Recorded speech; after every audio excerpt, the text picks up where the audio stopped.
Shield Studio. This is the opening drive on 101 ESPN.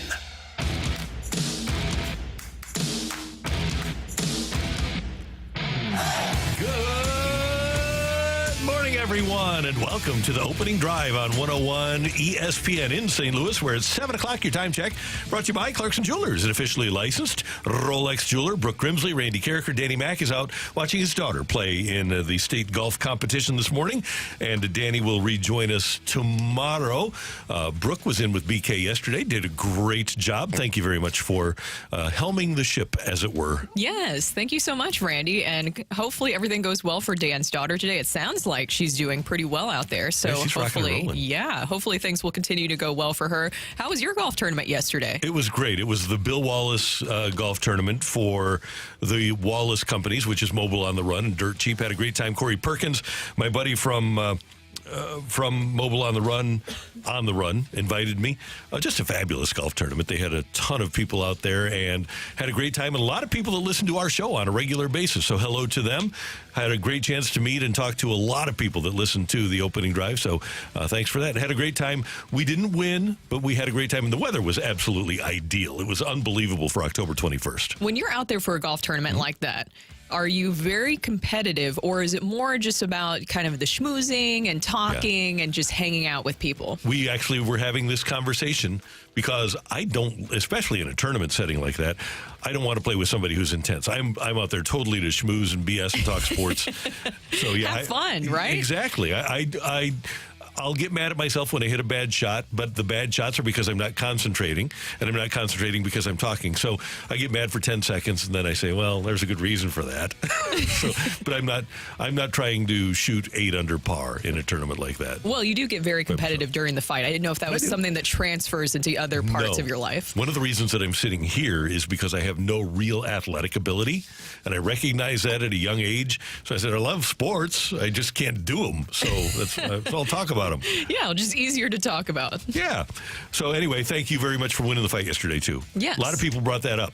Brooke, they said, Brooke did you proud. So thank you. And I asked, you might not be undefeated, but I have lost. But your record is pretty darn good. Thank I think you. Our mutual winning percentage must be really similar. Thank you. I try my best. I did not bring my grapes yesterday, so that was a big mistake on my part. But I did have my Belvita biscuit, which is something that helps powers me. Really important. And you can pick those up at On the Run. Matthew Rocc always coming up with great questions. Matthew is here. And I think we're all assuming that it's going to be cold. Second alert weather here. By the way, low of 54, high of 75 today. Okay, it's 52 right now. Low of 52. My bad. Second alert weather brought to you by 101 ESPN. High of, according to my phone, that's second alert weather, right? That's where it comes from. That's what we're getting. 80 degrees. 80 degrees today. Ooh, nice. Yeah. Another great day for golfing. Oh, it's going to be fabulous. Sorry, tomorrow's 54 and 75. My apologies. Okay. John Kelly's going to join us later in the show. Also, Chris Zimmerman is going to join us at 9 o'clock. The Blues are going to announce their 2025 Hall of Fame class tonight, and we'll talk to Chris Zimmerman about that. And we have gambling coming up on the ballot, and the sports gambling, and all of the teams are pro sports gambling, and we'll ask Chris Zimmerman why the Blues are pro sports gambling. Yeah, when I was driving in today, I actually heard a commercial that Ozzie Smith was doing for it. Yeah, and I have no problem with it. Here's the one thing, and I put this up on Facebook the other day. I'm going to vote for it. It's a sports thing, and I think people like it. And as I mentioned before, of the 8 states bordering Missouri, 7 of them have legalized sports betting. So why not take that revenue that's going to other states? Because people that are predisposed to bet are going to bet. They're going to find a way, whether it's going to Illinois or Kansas or whatever, they're going to find a way to bet. So why allow that revenue to go elsewhere? The thing that gets me is we've got all of this discussion about, okay, how much is going to go to education? Is any going to go to education? The money should be applied to education. No. This is a sports thing, okay? Kansas City just had a vote to turn down a stadium financing bill for the Royals and the Chiefs, right? We would have had to give we had to cobble together $450 million to try to build a stadium a new stadium for the Rams if they had stayed. And we're going to reach that point pretty soon with the Cardinals, where they're going to want upgrades to their stadium. Why not have the revenue generated by sports gambling go to sports facilities? I think that would be great, but it does sound like a lot of the money will go towards education, which I think is another plus for people who are looking at this.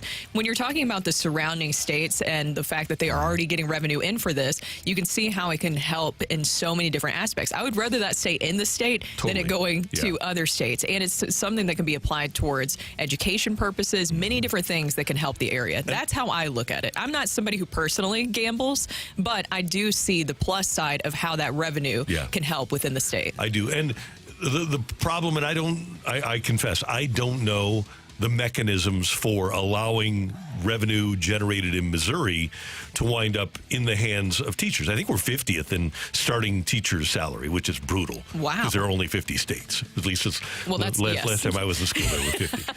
But in Kansas last year, for the month of the Super Bowl, February, where the Kansas City Chiefs played, $1,154 was applied to education.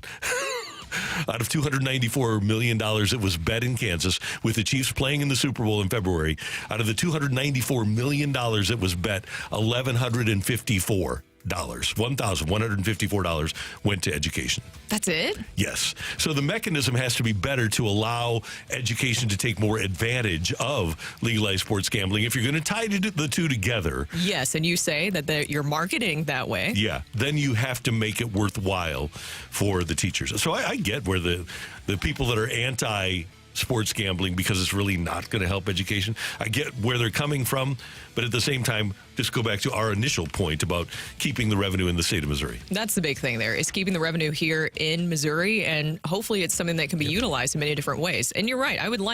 When I think of St. Louis, it's a sports town, right? We all know that it's a sports town. If you could help grow that, especially downtown, that's something that I look at. Absolutely. So we'll talk to Chris Zimmerman about that coming up right at the top of 9 o'clock. Football last night, Ravens over the Bucks, 41-31.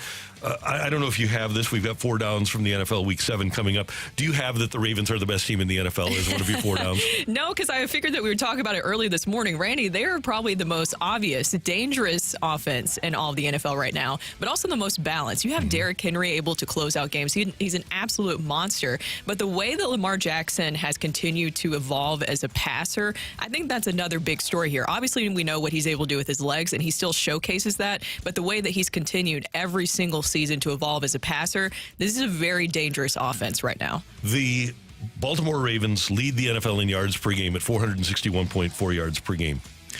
They have 50 more yards a game than the number 2 team.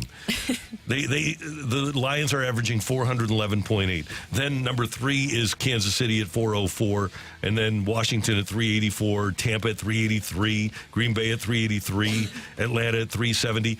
The gap between the Ravens and the number 2 team is as large as the gap between team number 2 and team number 11. You've got 10 teams within 50 yards of each other between 2 and 11, and then 50 yards clear of Detroit in yards per game is the Baltimore Ravens. They have 3,230 yards, 3,200 yards. The Lions are second with 2,400 yards. They have 800 more yards this season than the second place team. That is absolutely nuts. But when you're watching them, I mean, it's a very exciting offense to watch for the Ravens this season, and it's hard to figure out who can stop them, especially Derrick Henry and the way he's able to just bulldoze through people. I told you last week, if you ever watched his high school highlights, obviously everybody saw him at Alabama, even at Tennessee, he was able to do things where he was explosive, but he has been a beast just his entire life. The way with how his size, how he's able to move that quickly will just always mystify me. And I texted Joe last night because they pointed out on the broadcast that Henry was on the long run. He had 2 long runs at 39 and 84, 83. He was up to 21.7 miles per hour running at the age of 30. I can't get to 21.7 miles an hour on my bicycle anymore. That just shows you how ridiculous that he is. I'm having FOMO right now because obviously we talked about it yesterday, Randy, in my lowlights, of course, not my highlights with the Tennessee Titans. Things are really bad there. I don't want to have to talk about them anymore because the white flag is being waved currently with the Tennessee Titans. But man, do I have FOMO just watching him with the Ravens. Yeah. It looks like he was always meant to be with the Ravens. It really does. He's the perfect fit. And I know that Kansas City beat Baltimore in the opener. By the way, a half-inch Isaiah Likely with that play at the end of the game. But Baltimore wasn't then what they are now. No. And Kansas City, I think we all thought their offense was going to be better than it is right now. I bet you if they played right now, Baltimore would blow them out. Well, Spags' defense, though. But the physicality of Henry, a 250-pound, 240-pound guy that is running really fast and doesn't care about the other person. He's willing to run people over. It would be, when they play again in the AFC Championship game, it'll be epic. I can't wait for it. It's going to be great. To see that defense go up against that offense, that's exactly what you see. On the other side of it, too, you did have some injuries, some key injuries for the Bucs, and you hate to see that. Mike Evans and Godwin both injured in that game. Yeah, terrible injury for Chris Godwin. Apparently a dislocated knee. It hurts. And the media, and I would not have asked this question. They were asking Todd Bowles why Godwin was in the game at that time. Well, guys get hurt when they play football, and he's a football player. And what question would it have been if they would have been down by 17 points in the second quarter? Why is Godwin in the game? No, he's a football player, and a coach is trying to win games. Sometimes when the game is in hand, Rams versus, was it Cowboys in 2008, Matthew? With Steven Jackson still in the game. And then they lost him for 4 weeks to a quad injury. But the Bucs had just recovered an onside kick. They thought they were still in the game, so they keep Godwin in. And it looks like both Godwin's out for the year, and Evans has a hamstring and will be out for a while. And that really dents the Buccaneers' chances. It really does. I mean, those are two obviously huge weapons for Baker Mayfield, and you just hated to see that happen. Yeah. And then the most dynamic comeback quarterback in the NFL, Kyler Murray, leading the Cardinals to the most what? Dynamic comeback quarterback in the league. Okay. The little fella. I've graduated to calling him little people. Kyler That's Murray. good. Yeah, That's thank good. you. That's progression. He looked like Sonic on that run. And just his tiny little feet were just running so fast. It was great. Can you guys not? Yeah. He was going Come on. so He's like 5'10", right? That's what they have listed on here, so Yeah. it has to be true. Oh, sure, yeah. I'm surprised somebody hasn't just put the Speedy Gonzalez Andale behind him. Just, Oh, my gosh. Just like the little cartoon. Yep. Yeah, it says right here on Google that he is 5'10", so it has to be true. I don't know what you guys are Just talking about. the little piddle patter of his feet. You couldn't catch the little guy. It was adorable. What It is was the he at? cutest 44-yard touchdown I've ever seen in my gosh. entire life. It's like little dolls that you buy that have the number 1 on them. Stop. So, okay, the average height for men in the U.S. is 5'9", so he's taller, supposedly, than the average man in the U.S. I don't buy that. I don't buy that the average height is 5'9". You're saying that the NFL lies. Here we go. Yeah, I am. I have the highlight. Okay. Oh, There he come is, on. Kyler Murray running for a touchdown. Guys. Do you believe you're 5'7", Brooke, right? Yes. Do you believe that the average height of guys in America is 5'9"? Nope. I think it's taller. Oh, really? Yeah. Matthew, what do you think? No, I buy that. I would say 5'9". I think you look at athletes too much. Well, I'm 6'2". Remember when I called Scott Skiles diminutive and you guys got really angry about it? But well, that's He's different. 6 foot tall in the relatively NBA. speaking. I get the sense, because that means there has to be a lot of 5. Maybe it is, but I don't run across in my circles a lot of people that are 5'6", 5'7", right? So if you're 5'9", for every 6 foot person, there would have to be somebody that's 5'6", and I don't run across that. I feel like I run into a lot of 5'9" guys outside of sports, of course. In sports, there's a lot of tall people, obviously. So either way, Kyler Murray, he's at best average in terms of height. It was an incredible play. Yeah, it was. And a great that little lobby got to James Conner. They run out the clock, and they somehow win a game scoring under 20 against Justin Herbert and J.K. Dobbins. Good job, K1. It was great for my fantasy football team, Herbert's Elevator Club. Enjoyed that. Did you come back to win? I did, yes. All right. I love to hear that. Yes, thank you, Derrick Henry. Yeah. Derrick Henry really sealed the deal there, and Connor. Since one of the big your statement, Randy, about the Ravens, I wanted to read this text really quickly because we had multiple people text in. 314 said, "I'm not a Chiefs fan, but it doesn't matter if the Ravens offense can't beat the Chiefs defense." And somebody else texted in from the 636. The Chiefs held Henry to like 45 yards when they played. And again, that's basically a preseason game. The opener of the NFL season is essentially a preseason game. I don't know if Derrick Henry even played a snap during the preseason. And certainly that offensive line. Remember, the Ravens had lost their offensive line coach a week before the season started. And they were still finding their way. I know that Lamar Jackson didn't play during the preseason. That first game of the regular season is basically a preseason game. So I can't judge any team on game one of the year. That's why I want to see it later on in the season, because you can tell how much this offense for the Ravens has evolved. Yeah, they're great. And Kansas City will get better, by the way. They're going to get people back. And Kansas City they're already awesome. And they're going to only an unbeaten team in the league, right? And they're going to be even better. Here's a great stat for you. This is the third time the Chiefs, as great as they've been in this dynasty era, this is the third time in a row, or third time that they've been 6-0 in their existence. The Rams were 6-0 3 years in a row, 99, 2000, 2001.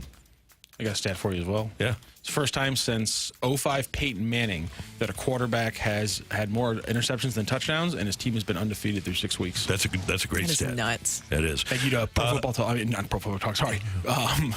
Pardon my take for that one. Okay, good. Very different. And very different. Cardinals news, did the Cardinals ever announce this, or just Katie have it for us? It's just Katie Wu right now, Yeah. and it was confirmed by others. And you know it's true if Katie reported it. But the Cardinals announced coaching staff changes. Jan Ye, the Federalist, is back in a Cardinal uniform. He'll join the staff. This is why they traded Tommy Edman at the deadline, NLCS MVP Tommy Edman, so that Jan Ye could get number 19 back when he returns to the Cardinals as a coach. So he's back. Willie McGee has chosen to step down, will remain with the organization. Willie McGee wasn't allowed to do an awful lot anyway. He positioned the outfielders and worked with some of the outfielders, wasn't allowed to help with offense. So Willie was woefully and sadly and awfully and horribly misused by the Cardinal organization in his duties as a coach, because everything Willie does he does it in a first-class manner. And unfortunately for the Cardinals, they wasted the talents of Willie McGee as a coach. Yeah, I think it's really shocking whenever you tell the stories, too, of how little that he was utilized, especially offensively. I know that there was times that he worked with the outfielders, but it almost felt like he really wasn't utilized in the way that you expected him to be used. I was told by somebody who I trust implicitly that at the beginning of the season, when Victor Scott II was struggling offensively, that a person with cachet within the organization went to the top of the organization and said, hey, Willie would be perfect to work with Victor Scott. And they said, no, Willie positions the outfielders and works with the outfielders. We don't want Willie working with Victor Scott offensively. And I watched Willie McGee's whole career in St. Louis. I was at his very first game. He struck out on 3 pitches. There were 14,000 in the stands in 1982. I watched his whole career, covered a ton of his career from 1982 until he was traded in 1990. So I saw pretty much every Willie McGee game here and got to know Willie McGee. And I'm telling you that Willie McGee, his style would have been perfect to work with a guy like Victor Scott II. You can never replace experience, too, No. right? That is the big key there. I do understand that baseball has changed, it has evolved, but at the same time, you can never replace that knowledge of somebody who's been there and done that. Yeah, and this is why I still have concerns. John Jay is a really good coach, really smart baseball guy, but is he going to be utilized properly, or is he just going to be I don't even know the term. It's almost like he's going to be a show pony or something like that. Yeah, okay, we've got John Jay on the staff. Look, there's John Jay in the dugout, but what's he really going to be able to do? What are they going to allow him to do?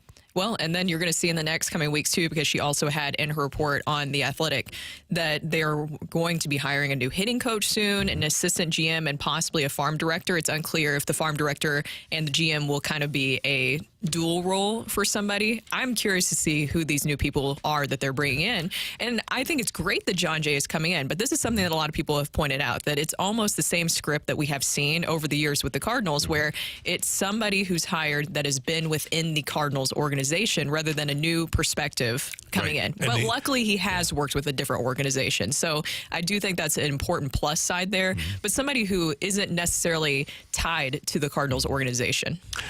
We should do a segment on this. Maybe not today, but maybe we can do it tomorrow. Maybe we can have people think about it. Can you think of one upside to having Mo be the Pobo right now rather than Chaim Bloom? I'm trying to really grasp that, because the thing is that if we're ushering in this new era, why not go ahead and start with the new person, with Bloom? Unless that they really don't want Bloom tied to maybe some of the moves that they're doing this offseason. That's the only thing that I could really think of. That might be. But here's my thing. You look at what happened last year at the deadline when they sold, and they got John King out of it. CD-Rom didn't perform well. Maybe Tekoa Roby turns into something. We saw Sajasi, but Sajasi at like 180 or something like that. So you sold off Flaherty, you sold off Montgomery, you sold off Stratton, you sold off Hicks. Didn't really get anything for it. So if you have Helsley and you're going to move him at the deadline in 2025, do you want a guy who got nothing last time you sold making those deals?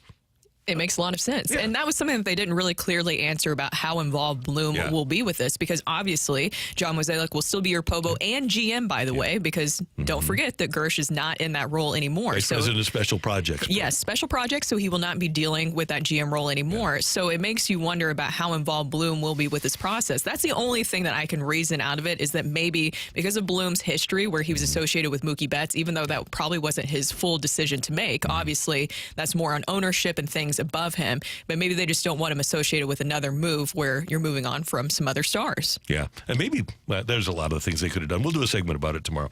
Coming up next year on 101 ESPN, that was a long open. We got a lot of stuff. We covered a lot of ground. Well, because you weren't here, so we had to catch up. We had to catch up, no doubt. Coming up, 4 downs from NFL Week 7 here on 101 ESPN.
Time for 4 downs from Week 7 in the National Football League. First down. Brooke, this is weird to say with a team that has Patrick Mahomes at quarterback and has so many weapons on offense, even when they don't have Rashee Rice and even when they don't have Isaiah Pacheco. The Kansas City Chiefs are still exceptionally talented offensively. But Mahomes is not having a great year this year. So far, in that 6-0 start, he's completing 67.9% of his passes. That's not bad. But as Matthew mentioned, only 6 touchdown passes, and he leads the league, Mahomes does, with 8 interceptions.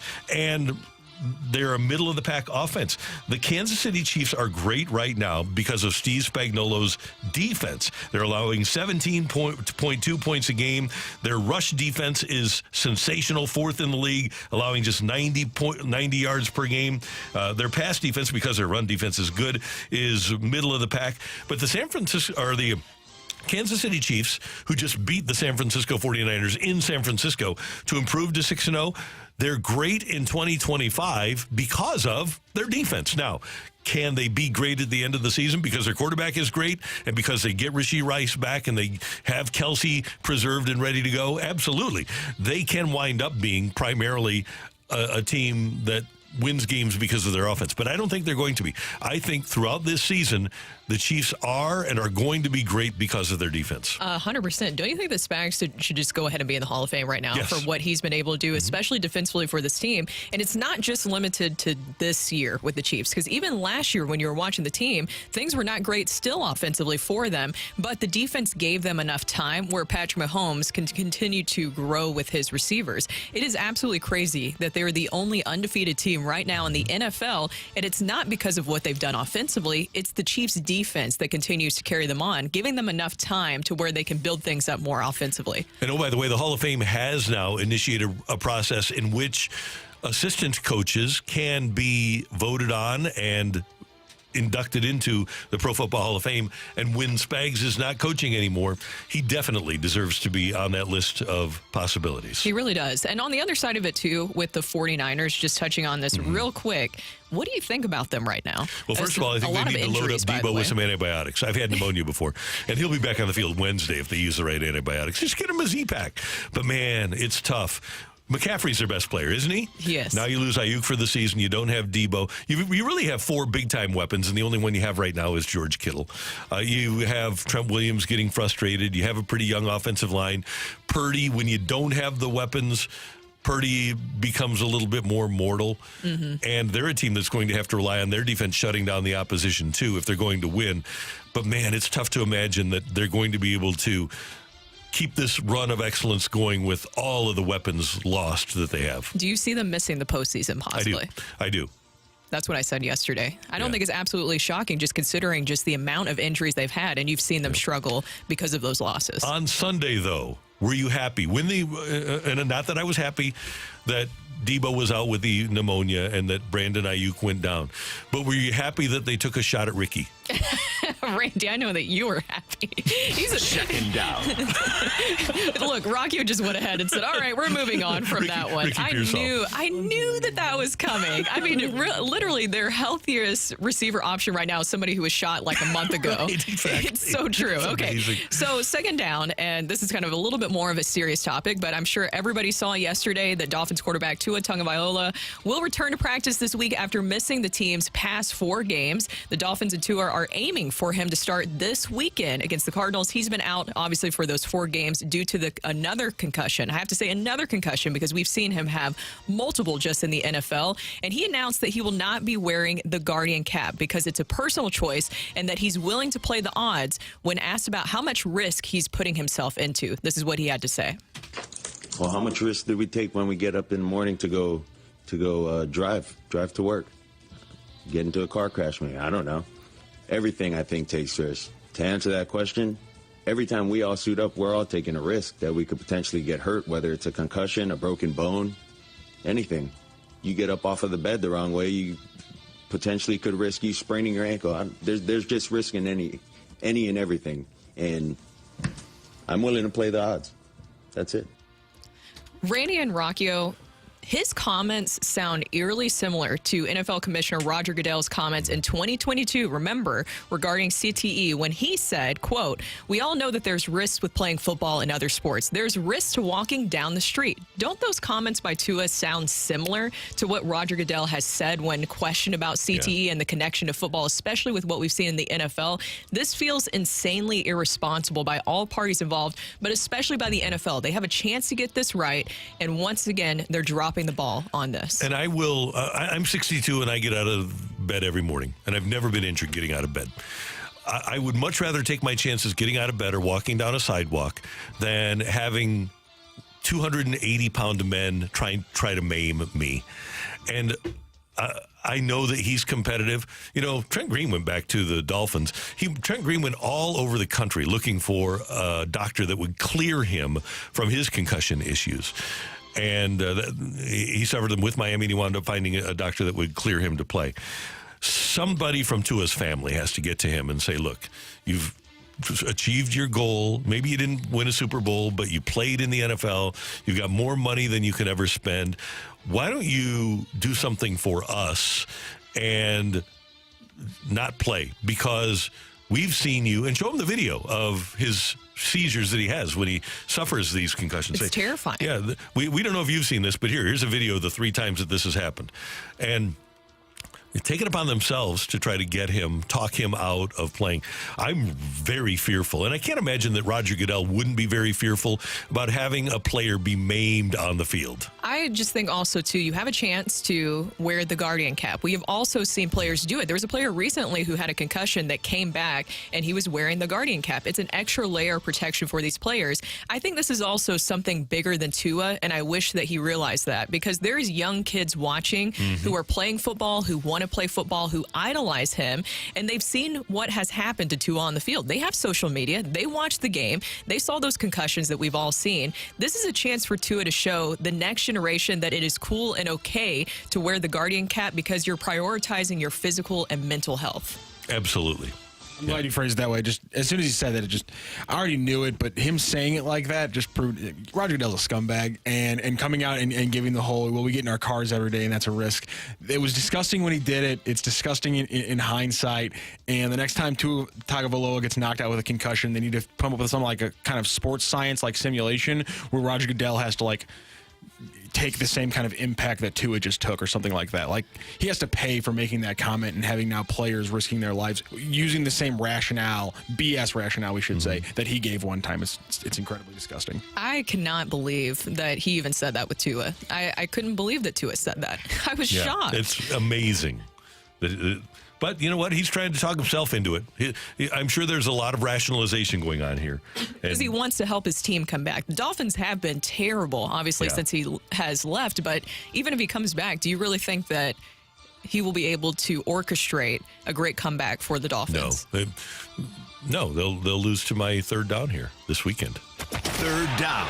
Who are the Arizona Cardinals? A win over the Chargers last night. And by the way, I gave maybe I don't know. I was thinking that I gave Jim Harbaugh too much credit. They'll bounce back and they'll be good. Brooke, I'm kind of thinking that I've been wrong about Kyler Murray. Kyler Murray has become a very good two-way quarterback. He's kind of like a poor man's Lamar, and Lamar is the best in terms of being a two-way quarterback, the ability to throw, and running through 5 touchdown passes last night.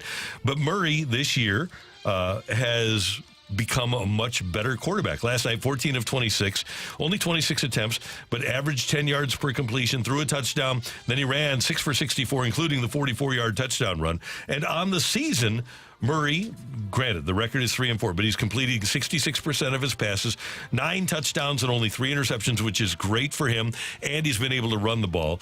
And it appears as if, as opposed to Cliff Kingsbury, where there wasn't structure for Kyler in the offense, I thought the problem with him was that he couldn't play within the structure of a real structured offense. He's doing that right now. And I think as we talk about the second half of the season, that's a team, the Arizona Cardinals, that could go on a little bit of a run. And in the last couple of weeks of the season, week 17 and 18, I could actually see them being in the hunt for the playoffs. I don't know that they'll make the playoffs, but I think that Jonathan Gannon and the Cardinals are on the ascent, which is something we haven't been able to say about the Cardinals a lot over the years. What do you think is one of the biggest things holding them back? I like James Conner, but I don't think they have much explosion. And I was thinking about this last night when I woke up at 2:30 in the morning. You've got to you've got to find a way, and I know that where you're going here. Yes. You have to get the ball into the hands of Marvin Harrison Jr. 3 times a quarter. Thank you. Yes. Right? He's 12 times a game. If you have 10 possessions in a game, and she's talking as somebody who has Marvin on Herbert's Elevator Club, but If you have 10 possessions a game, then he's got to have 10 targets a game. 100%. Well, and I am saying that because selfishly, he is on my fantasy football team, so I want him to do really well. But outside of that, too, he's your best option. He's your best receiver. Why would you not be finding a way to get him the ball? It's crazy, and they need to do that.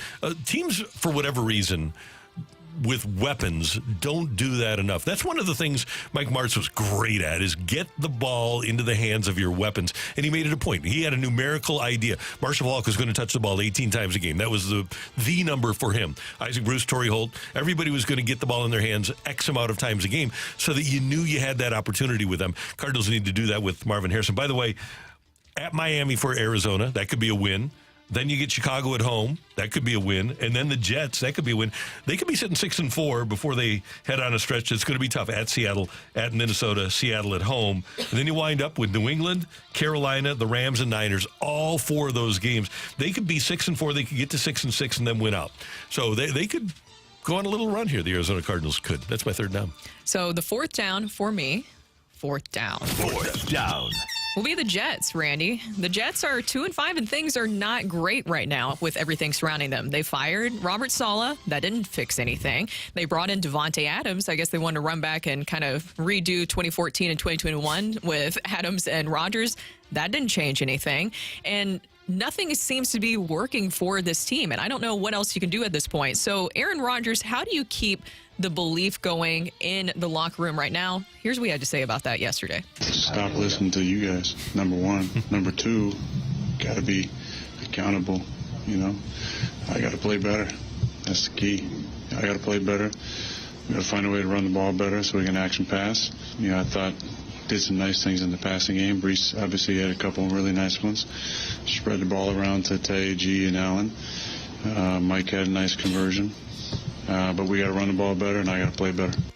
And he's right, because if you remember last season, and including myself here, I think many of us wondered aloud last season how good this Jets team could be with a more competent NFL quarterback. And I think that a lot of us thought when you brought in Aaron Rodgers, and of course he dealt with an injury, but you had Zach Wilson as your quarterback last year, that he would be able to really change things quickly for the Jets. But so far, if you look at 2023, the Jets were 4-3 through 7 games. In 2024, obviously, as I mentioned, 2-5 through 7 games. In the 7 games last season, the Jets scored 126 points. In 7 games this year, they've only scored 128 points. What else can they do at this point? Well, the big thing is to stop listening to the media, first of all. Of course. Stop listening to you guys. The rat poison. Yeah, that's it. That I don't think that's ever helped a team by not listening to the media. I think, number one, you have a quarterback that is old and looks old. He plays like he's old. Yeah. Peyton Manning, when he was in his 40s, he didn't play in his 40s. Brady in his 40s. Brees actually looked better in his 40s than Aaron Rodgers does. Aaron Rodgers just looks old. And the common denominator for the Jets, and this is something that they have to deal with, the Arizona Cardinals have to deal with. There are several franchises in football. The common denominator for the Jets, through all of the GMs, all of the coaches, all the quarterbacks, is Woody Johnson and Christopher Johnson, the ownership. When you have bad leadership, which they have, and a bad culture, which they have, it's impossible to turn around unless you get new people in charge. Exactly. Rotten from the core. Yeah, totally. And so I don't think there is anything that they can do. This year, it's lost. As long as Aaron Rodgers is their quarterback, and I was confident in Aaron Rodgers heading into the season. Not anymore, because I just don't think that he is and he's 41, and he had the injury. You don't come back from those Achilles injuries. He is never going to be what I thought he was going to be with the Jets. Exactly. And by the way, they have a bad offensive line, too. Yeah, that really doesn't help things either when you have a bad offensive line. Yeah. But I'm with you. I think that there's some deeper issues here, and it's more at the core that you're looking at. Also, I think Aaron Rodgers is a lot more involved in things than he likes to lead on, because Aaron Rodgers wanted Davante Adams, and what did he get? Davante Adams. But supposedly he didn't have any say in the Saleh firing, and he had no opinion or thoughts on it and wasn't involved whatsoever. Then how did you, but you were involved with Adams. I think you do have a lot of say in all these moves. Another thing. Okay, so Matthew, do you have that again? Can we just play the very first sentence again? That Aaron Rodgers, here, listen. Stop listening to you guys, number one. Okay, stop listening. You we're going to run for vice president of the United States of America. And now you don't want about that. And now you don't want the media to be talking about you? Come on. How did I forget? This year, there's been so many things that have happened that are just absolutely bonkers that you forget about things like that. He actually said in a press conference, no, I'm not going to run for VP. I want to quarterback the Jets. He actually said that in a press conference. Oh, man. I tried to erase that from my memory. And now it's the media's fault. Come on. Well, that's the thing, too, is that sometimes when you focus a little bit too much on the media, because then I know there's a lot of people say, well, he's right. Media, they get too involved or, like their opinions don't matter. I get what you're saying there. But at the same time, when you're too focused on the media, then it's distracting you from what the real issue is. Well, you can't just wage a war against everybody. He shows up on the media every single Tuesday, right? Exactly. Every single Tuesday when he shows up on the McAfee show, he's all over, whether it's competitors, it's Fox Sports or CBS Sports or his own ESPN where McAfee is. He needs to stop being one of the guys that everybody's listening to. That's Four Downs. Coming up, a quick look at the college football playoffs. By the way, we're a couple of weeks away from the first real rankings. That's next on 101 ESPN.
Underdog Fantasy is the place to play if you're a sports fan looking to win money while watching sports. And what a better time to do it than this week, because all 4 sports are in play, which means you can jump onto Underdog Fantasy, look at all the different ways to play, pick your favorite one, pick your favorite teams, pick your favorite players, pick your favorite sport, because you got it all to choose from right now. With the NBA season starting up tonight, I'm rolling with an NBA entry. And again, you can always just throw in some hockey, a little football, maybe some baseball. You can combine all those entries together. My NBA entry today is going to be Jason Tatum, higher than 41.5 points, rebounds, and assists. I'm going to add in one of their promos. I'm going to get Jalen Brunson for just higher than 0.5 points. What's that, a promo? This season, Underdog will be running a special promo a special promo or bonus almost every single day, like Profit Boost to pump up your winnings in just a tap when you apply the boost to regular entries, discounts where you can get adjusted projections on certain player stats to give you a better shot at a big W, and free picks. That's what I'm using. They're basically a sure thing. A player just has to get higher than 0.5 points for an NBA player for that selection to win. Plus, all new users get that free pick, and it's currently Boost-tober from now until October 27th, the perfect week. You can boost your profile on all NBA entries by 20%, boosting your profit by 20%. Underdog is literally giving you unlimited profit boost to make basketball entries. Download the app, sign up with the promo code ROCC, and deposit now to get up to $1,000 in bonus cash instantly. That's promo code ROCC. Must be 18 plus and present in state where online fantasy operates. Terms apply. Consumer play call 100 game or visit www.ncpgambling.org.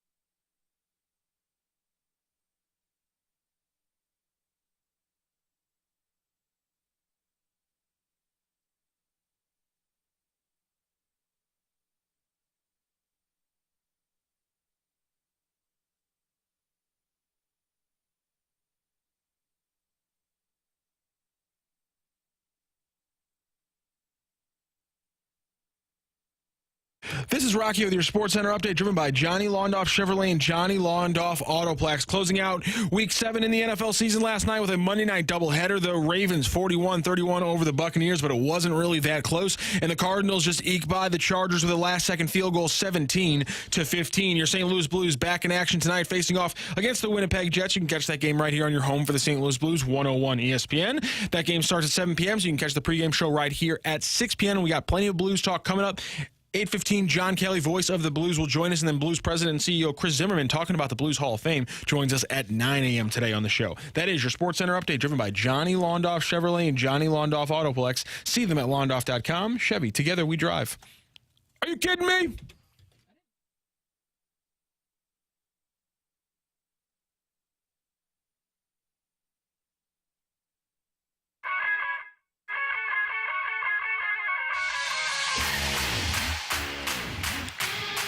The wildness of college football continues, and I would imagine that we'll have more wildness this coming weekend. Oregon is number 1, and after their victory over Texas, Georgia climbs back to number 2 in the rankings. Penn State is number 3. I didn't see that one coming, but I will give them their due as a 6-0 Big Ten team. Then Ohio State, Texas 5, and Miami 6. Now, here's where it gets interesting, because we're going to have a 12-team playoff. You're going to have a group of 5 team in there.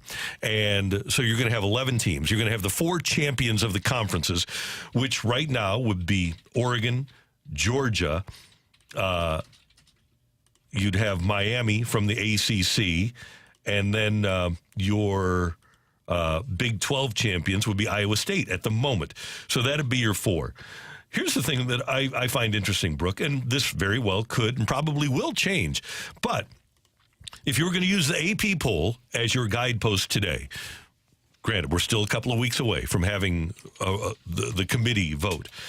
But if things started today, you would have 2 ACC teams, Miami and Clemson, in the 12-team playoff.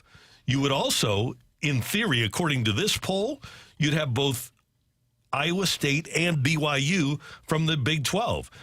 From the Big 10, you'd have Oregon, Penn State, Ohio State, and then there are no other Big 10 teams that would be in it. And from the SEC, you would have Georgia, you would have Texas, you would have Tennessee, you would have LSU. So you'd have 4 from the SEC, 3 from the Big 10. That'll get you up to 7. Your group of 5 team, or group of whatever team, and then you would have your two ACCs. I find it very interesting and very unlikely that we'll wind up with two ACC teams and two Big 12 teams, right? That'd be 4 of your 12. Yeah, I feel pretty foolish that I thought going into the season, with the expanded playoffs, we won't have that much controversy when you're looking at the playoff committee, because it seems like every single year, we saw last year, there's always some issue where people disagree with what the playoff committee decides. Randy, just looking at this season and how crazy, you just mentioned this past weekend, there were so many just interesting, crazy wins, losses against ranked teams, unranked teams, that it feels like complete chaos right now in college football. I feel like we're going to have more controversy this year when you're talking about how the playoff committee will decide who gets in and who's out. I'm with you 100%, because right now, with the way the AP rankings are, if we go by what I just said, Notre Dame would be on the outside looking in. Unbeaten Indiana would be on the outside looking in. Unbeaten Pittsburgh would be on the outside looking in. A&M would be on the outside looking in. A&M is a legitimate, they're ranked 14th right now, but they're a legitimate playoff quality team.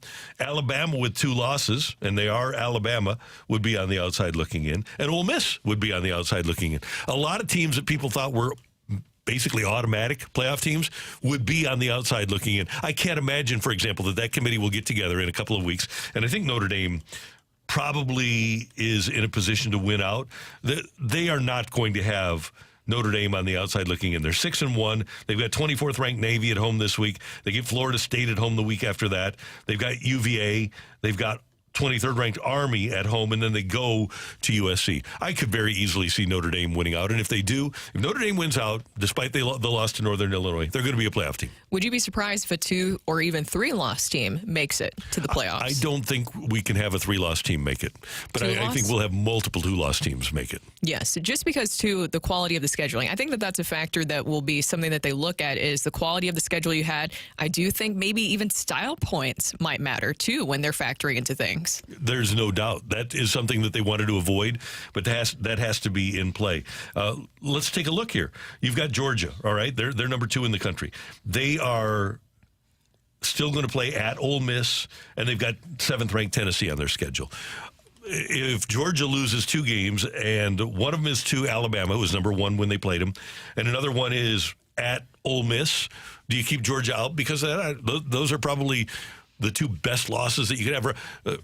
Those are better losses than Texas losing to Georgia at home. Yeah, I know. And then Georgia beating Texas in the manner that they did this past weekend, too, I think is something that will factor into it. And even just looking at Mizzou and Illinois, just kind of localizing this a little bit, when you're looking at the rest of Mizzou's schedule, they have to beat Alabama. That's what I feel like. I think the way Alabama's played, though, I don't think there is a good enough win left on the Mizzou schedule for them, even if they win out, to be a playoff team. So you think that just because of the way that Alabama has lost here recently, that also will factor into the decision? Losses and close games. Even if, well, I won't say this, but the Vanderbilt win is a pretty good-looking win right now. It is, but at the moment, remember how much people were criticizing Mizzou for losing? Not winning that game. Overtime. Yeah, having to go to overtime in that game. Winning that game. And then you saw what Vanderbilt's been able to do. Now Vanderbilt's finally in the AP top 25, and deservingly so, because they have a very exciting quarterback, one of the most exciting quarterbacks in all of college football. I just wonder, too, that even if Mizzou beats Alabama, just because of the way that they kind of have fallen off here, especially in rankings, too, do you think that it still wouldn't garner enough national respect? Or would how you win matter? The fact that they dropped in the rankings despite beating Auburn at home, I think would probably be an indicator. I think if Mizzou goes to Alabama and wins, maybe they move up a spot, but not substantially more than that. By the way, one of the interesting things about the ACC is that Clemson and Miami don't play in the regular season. Clemson has Louisville, Virginia Tech, Pittsburgh, and they're at Pitt, by the way. Pittsburgh's undefeated. The Citadel in South Carolina. So Clemson only has one. We say this in college football this year. There's no such thing as potential loss. But Miami, the rest of their season, they've got Florida State at home. They have Duke at home. They go to Georgia Tech. They play Wake Forest at home, and they go to Syracuse. Miami should go undefeated this season. They should be the ACC champs. Yeah. And then if Clemson gets them in the ACC championship game, then I can see both of them in the playoff. What if it's a 3-loss Alabama whose 3rd loss is to Georgia in the SEC championship game by like a field goal? I can't put a 3-loss team in. Okay. Can you?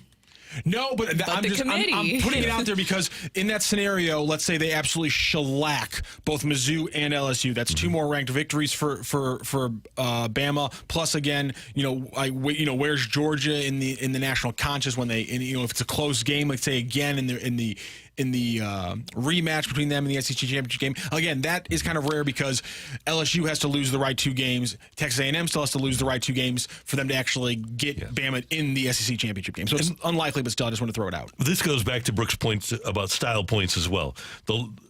You barely held on to beat Georgia, but it was still a great win. You were way ahead, but you barely held on, beat them by a touchdown. You lose to Vandy. You only beat South Carolina by 2 at home, and then you lose by a touchdown at Tennessee, and that one slips away from you. You would have to beat LSU with a lot of style points, I think, among your remaining wins. I think they all have to be really impressive, and I don't know if Alabama has that in them. Yeah, I know. This is obviously a very different version of Alabama that we have been used to. Yep. Coming up, we've got a quick take it or leave it. Get your text into the Air Comfort Service text line, 314-399-9646, 314-399. Yo-ho! Tioli next on 101 ESPN.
Say something, put it out there. If you like it, you can take it. If you don't, send it right back. Get your text into 314-399-9646 and give us your take it or leave it. Brought to you by Gloria Lou Realty. Visit GloriaHasTheBuyers.com and start packing. That's my final offer. Take it or leave it.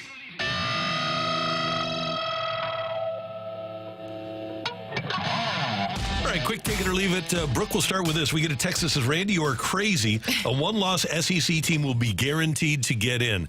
Take it or leave it. A one-loss Mizzou team is a lock to get into the 12-team playoff. I don't know at this point. Well, who is that? Well, yeah, you have Alabama, that one loss. I don't know. That's your win. You've lost to A&M. So Yeah. you win out. Right now, you're number 21, or is it 20? Wherever you are. I don't think a one-loss Mizzou team is guaranteed to be in the 12-team playoff. And if you look right now, the one-loss SEC teams are A&M, LSU, Georgia, Tennessee, Texas. Yeah. I think it matters how you win out these last games. Certainly. But I could easily see a one-loss Mizzou team missing the 12-team playoff. One-loss Mizzou. I mean, again, I go back to this. Are they playing in the SEC championship game, or have they? Like, do they then play, and then do they have to get a second loss? There's no guarantee of that. There's no guarantee, but I'm just saying is that if there's only one loss, LSU, A&M would have to lose twice, I guess. A&M plays LSU this weekend. So but LSU would have to lose to like Vandy in the second to last game on their schedule for them to probably get to 2 losses. But I'm just saying is like that's if we're talking about a one-loss Mizzou team, it's not completely unreasonable that they're... Okay, Yeah. let me give you this, okay? Let's just presume that A&M wins this week against LSU at home. They beat South Carolina, beat New Mexico State, beat Auburn, lose to Texas. Do you put a one-loss Mizzou team in ahead of a 2-loss A&M team that lost in the conference to Texas? Do you think it also factors in how you... Mizzou. Well, I was going to say, do you think they also factor into that decision how Texas A&M beat Mizzou? It's got to be a part of the factor. How do you feel about it? If I were on the committee, I got to be honest. I think A&M, if they have 2 losses and they've lost to Texas, and their first loss was to Notre Dame, right, at the beginning of the season, I would say that A&M would look to me to be a more impressive team than Missouri. A one-loss SEC team should be able to get in, but with the way that college football has been going this year, I think you're right. I think that there's a lot of different things that are factoring into this and their decision with the playoff committee. Yep, they would have beaten Mizzou. They would have beaten LSU. They would have beaten an Auburn team that Mizzou barely beat, and they would have lost to Texas. I would think the committee would see it that way. That's going to be so crazy if that happens. What if Texas A&M loses to Auburn? Then, but beats Texas? but beats Texas. Yeah. You know, it's not out of the question when you bring that up, actually. Yeah. It's not out of the question. I mean, everything's possible at this point. My point is, I just don't think it's a guarantee that a one-loss SEC team is in, because of the Group of 5 team and because of the 4 conference champions, I don't think that's a guarantee. Yeah, I don't think so whatsoever. All right, take it or leave it. Matthew and P.O. Joseph's Halloween costumes already win Halloween this year. I don't know if you saw it on social media. They dressed up as the White Chicks, the characters from that movie. Oh, yeah. Take it. A great movie. Yep. They went all out, Randy. I'll have to share this on social media if you haven't seen it already. But they did such a good job with the makeup, the way they dress up. They look identical to the characters in the movie. Oh, I got to see this. Okay, great. Yeah, I'll take it. That's a W. All right, let's get a couple of quick texts in. Matthew, what do we got on the text line? Take it or leave it. You won't have to worry about that one-loss SEC team because all the teams in the top 12 play each other. Essentially, he's saying there's going to be a lot of 2-loss teams. There's going to be a lot of stuff that happens over the course of the rest of the season. What if Illinois beats Oregon? Yeah, right. Then that changes the dynamic of everything. Yeah. Take it or leave it. As a lifelong Illinois football fan, if they beat Oregon, I should celebrate by getting that goofy Luke Altmaier haircut. Yes, take it. 100%. By the way, again, if you are a Fighting Illini fan, you're going to want to tune in tomorrow at 8 a.m. when head coach Brett Bielema joins the show. Yeah. Yeah, we're excited about that. Yeah. Take it or leave it. This version of the Ravens is going to be a problem for the Chiefs later on this year. Take it. Yeah, they are. Can't wait to watch that matchup. Derrick Henry changes the dynamic. And the Ravens defense, it's amazing. They keep getting different defensive coordinators, and they keep turning things over and losing players and getting new players. They lose Patrick Queen this year, but they still keep playing great, and that's a part of their culture with John Harbaugh. Thank you, Matthew. Thank you, Randy. And thanks very much for your text. Coming up, is this start with the coaching changes a good start for the Cardinal offseason? That's coming your way on 101 ESPN.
Hey, it's Randy, and if you are thinking about selling your home, there's only one agent that you should get in touch with, and that's Gloria Liu from Your Home Sold Guaranteed Realty.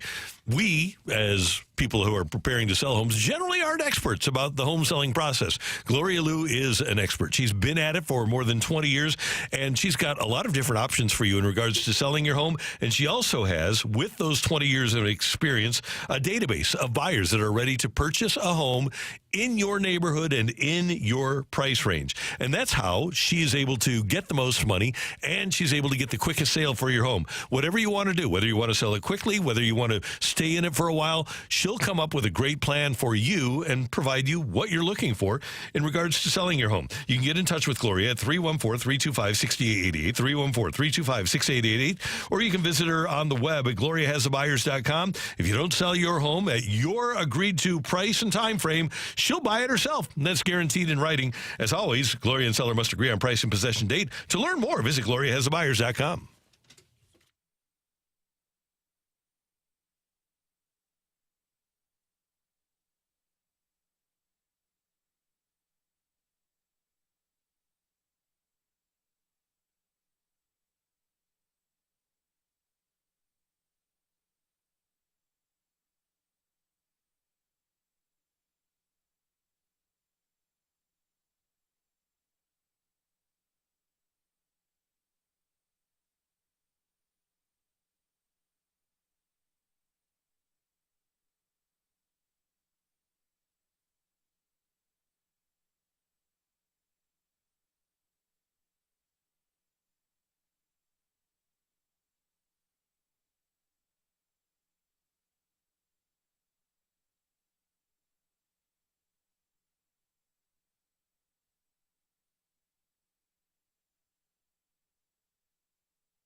The World Series starts Friday, but the Cardinals offseason has already begun. Immediately after the season, they announced that Chaim Bloom will take over as the POBO, that the very important job of Vice President of Special Projects will be handled by Michael Gersh, who will no longer be the general manager. He won't even be here. He will be in Jupiter. Yeah, and nothing wrong with that, getting a Florida gig. Not the planet, yeah, obviously. Right. I guess for some people in the organization, maybe they wish they were planet. But so he'll have that gig, and Mo will be here for one more year. Turner Ward has been relieved of his duties as the hitting coach. And yesterday, Katie Wu reporting that Yan Ye, the Federalist, will return to the Cardinals and wear a uniform and be in the dugout as a coach, as Willie McGee moves on from a coaching role, but will still be a part of the organization. I think there are some moves here that need to be made, and there's a long way to go in this offseason. I would say that, yes, the Cardinals, based on doing nothing or something, they're off to a good start. I think knowing that they're going to have a new POBO is an advantage. I think having Yan Ye on the staff is an advantage. I don't think Willie McGee leaving the staff is good for the team. But I think overall, for the long term, this is good. But Brooke, I had a lot of people ask me yesterday at the golf tournament, and I have a lot of people ask me every day, what are the Cardinals going to do? What we need to come to grips with, and I think you and I have, but I think people need to come to grips with the fact that in 2025, the Cardinals aren't trying to win. Yes. Right? They're going to cut payroll, probably dramatically, probably unlikely that Lynn or Gibson will be back, probably almost certain that Paul Goldschmidt won't be back.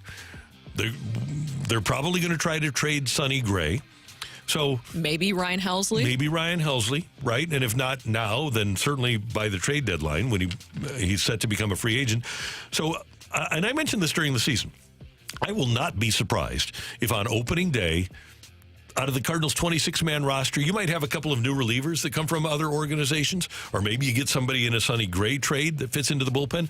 But tell me if you would be surprised if your opening day lineup would include Newt Barr, either Scott or Ciani, Walker, Arenado, Wynn, Donovan, Burleson, or Contreras, Pages or Herrera behind the plate, starting rotation of Michaelis, Fetty, McGreevy, Palante, Matz, and then Helsley is your closer with people like John King in the bullpen, and maybe you do get a Zach Thompson and give him a chance down there, but no Kittredge down there in the bullpen.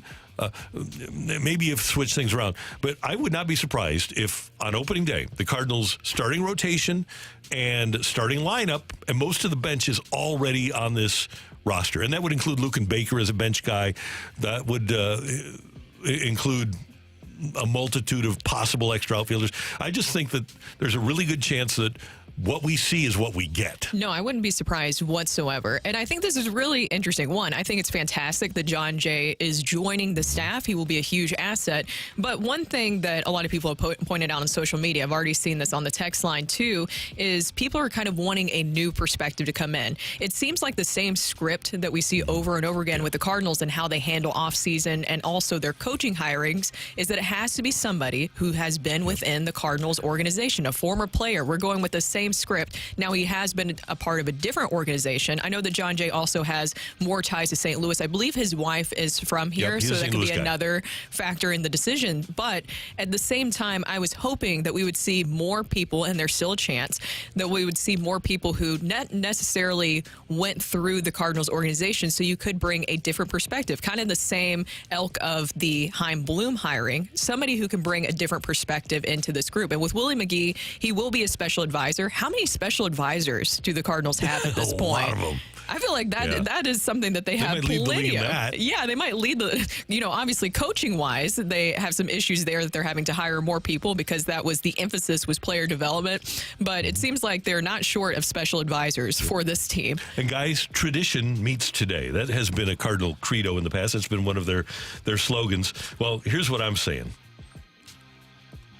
2011 World Series, Game 6, 10th inning. Who leads off? Daniel Descalso. Who hits second? John Jay. So all we need to do is get Kyle Ush and Ryan the Riot back, and we've got things going. But Descalso and Jay were a huge part of the Game 6 victory, and now they're both on the staff, so they can bring that sort of element to the Cardinals. Do you feel like it's a huge loss not having Willie McGee working with your players every single day, even though he was, it seems like, in a limited role to your knowledge of what he was able to do even with the players? I think that having the person, you cannot be a better organization with Willie McGee not in the dugout. You're always going to be better with Willie being a part of what happens down there. I don't think you can improve by removing him, to answer your question. Matthew, did you want to weigh in here? You had something? We had 314 had a similar idea. The team needs runners in scoring position, hits and runners in scoring position. You just got to hire Alan Craig away from San Diego as the new hitting coach. There you go. Put the band back together.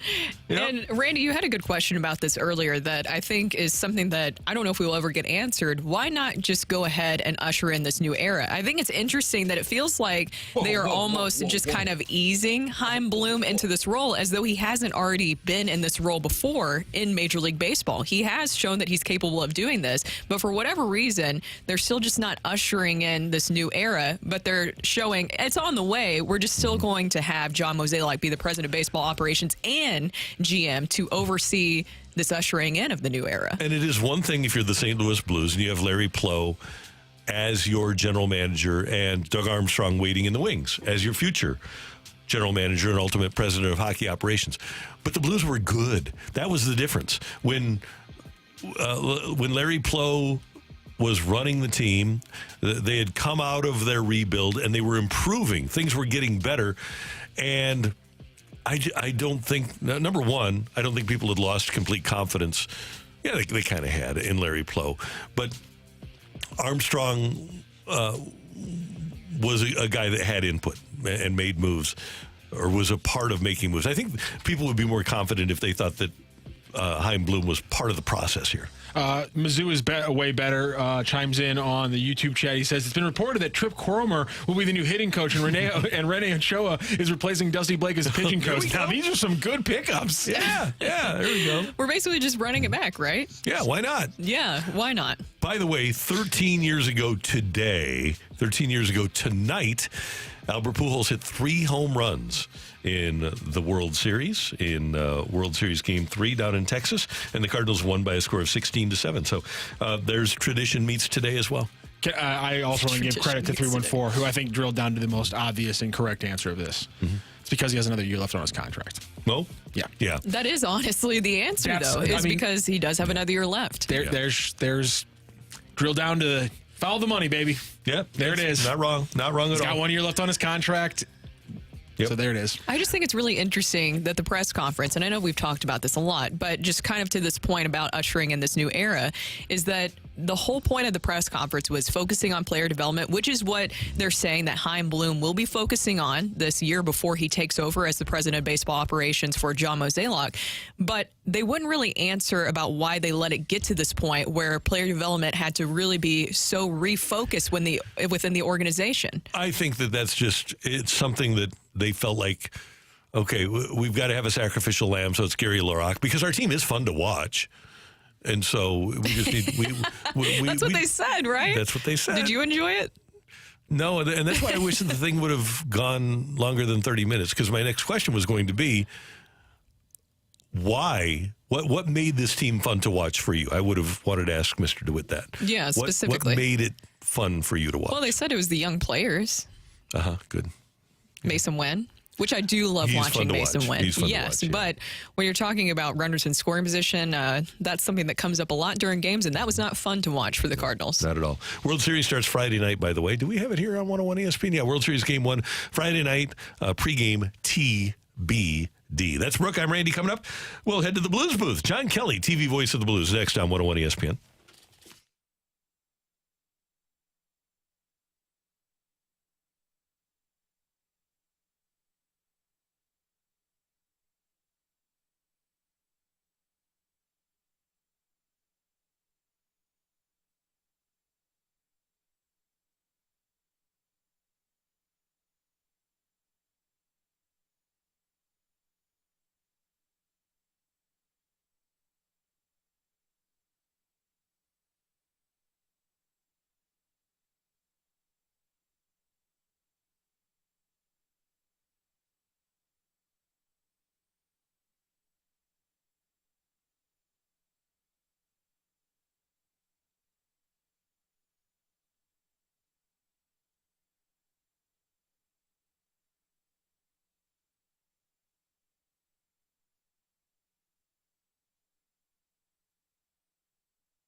everything St. Louis Blues as we head into the Blues booth on 101 ESPN. Presented by Boardwalk Hardwood Floors. Find your perfect new floor at boardwalkhardwood.com.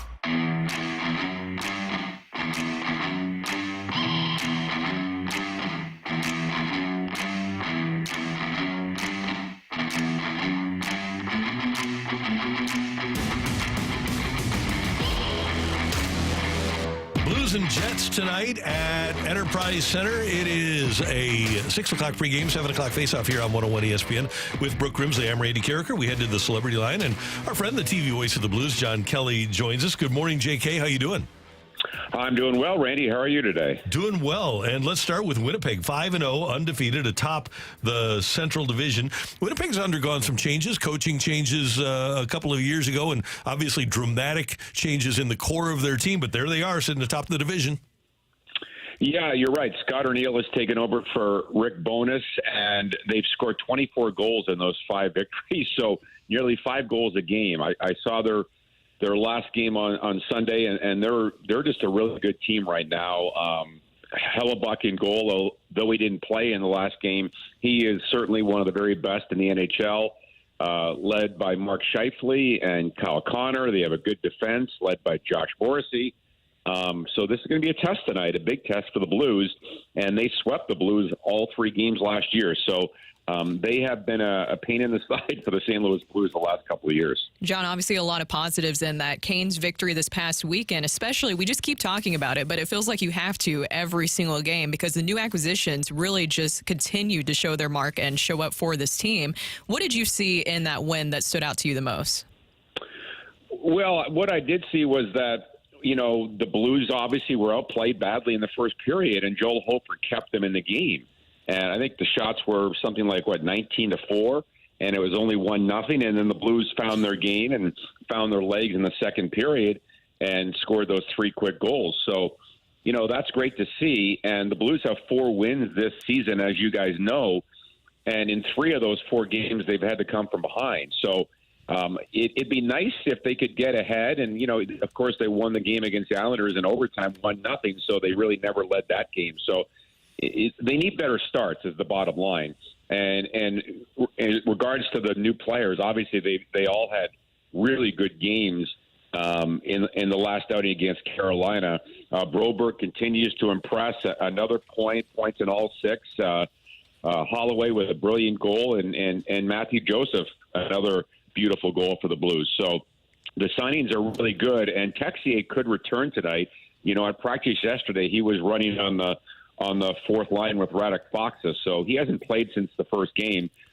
So that would be great to see Texier back in the lineup tonight as well. John, I find it interesting that people that know the sport don't really know what Jake Neighbors is. Obviously had the 27 last year. Was it real? Was it not?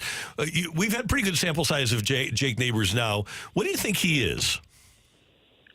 I think he is a solid second-line left winger. And, if you need him to play in the top unit, fine. But the way the Blues are built right now, they really are a 4-line team, especially with the added players and the added depth this year. So, regardless if Jake plays on the first line, second line, or even third line, he's going to get his opportunities. He's going to be on the power play. And I think I said it before, he reminds me of the way Brian Sutter played. Obviously, not going to fight as much as Brian did. And Brian was a tenacious guy. But, Jake's tenacious. And I say that because they both play in straight lines. And that's the way Jake plays the game. He plays north-south. He gets to the front of the net. He goes to the dirty areas, as they say.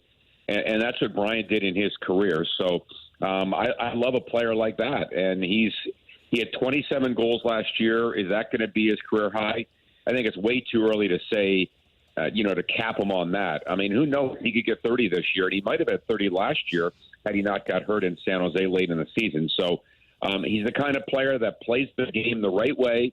And I just love watching him play every night. So he didn't have a great start last year either. I think he had only 2 goals in his first first 15 games. So already with 2 goals here in the first 6, he's really ahead of his pace. And it's an advantage sometimes for a young player that is not regarded as a big goal scorer.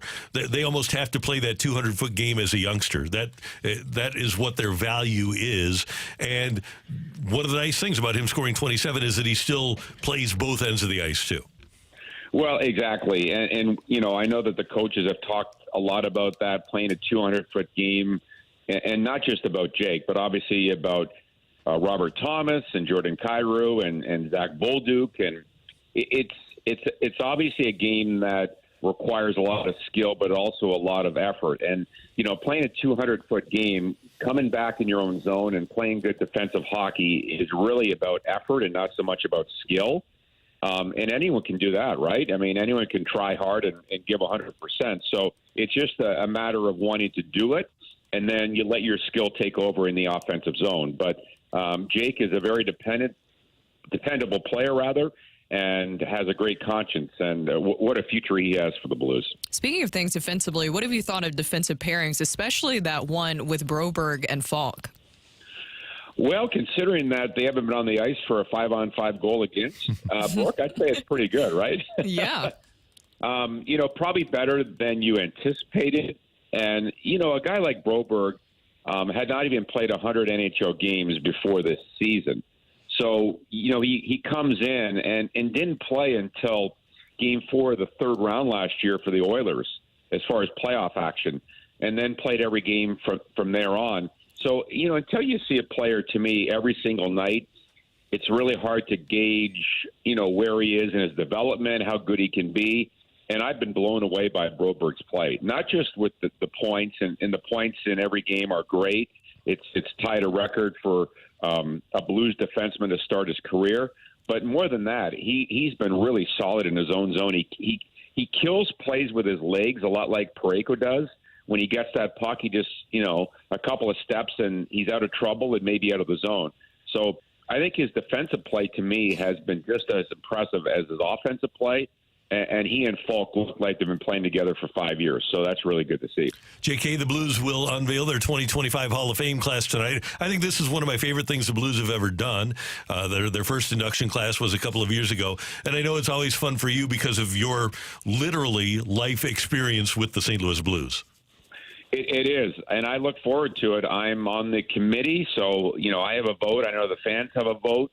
I think a guy like Curtis Joseph has a really good chance to get inducted to this year's class. If not, this year, perhaps next year.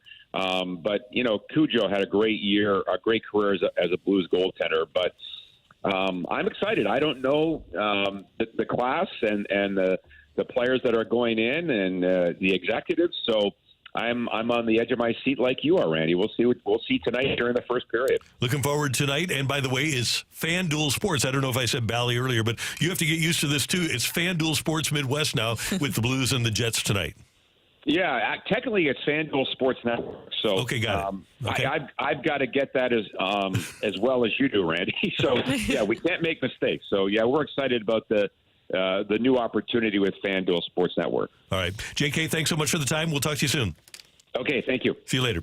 John Kelly, voice of the Blues on FanDuel Sports Network. FanDuel Sports Network. Yep. Have to get used to that. And I think it's important to note, too, because I saw a lot of people asking about this, too, on social media. And I was even wondering as well if it will change anything viewing-wise when you're talking about finding things. It's not going to change anything like that. No, and hopefully we'll be able to watch the Blues. Well, we're definitely going to be able to watch the Blues. And we can ask Chris Zimmerman about this. But this year, they are going to spend their season where you've been able to get them in the past. By the way, other people that are not in the Blues Hall of Fame that I think should eventually, if they aren't going to make it this year, Kelly Chase, who recent inductee into the St. Louis Sports Hall of Fame. I agree with JK about Curtis Joseph, 100%. Mm-hmm. Alexander Steen was a great Blue for a long time. Spent a couple of years as their best player. Al Arbor, Blues first captain, I think deserves to be in the Blues Hall of Fame. Emil Francis, Bruce Affleck has been in the organization forever. A guy like Ron Caron, he built the 1996. He built the Monday Night Miracle team, 1986 team. So Ron Caron, Mike Shanahan, Blues former owner. There's a lot of people that aren't in that deserve to be, and they'll unveil that group tonight. Coming up here on 101 ESPN, Brooke won the fight yesterday, so we need a new fighter.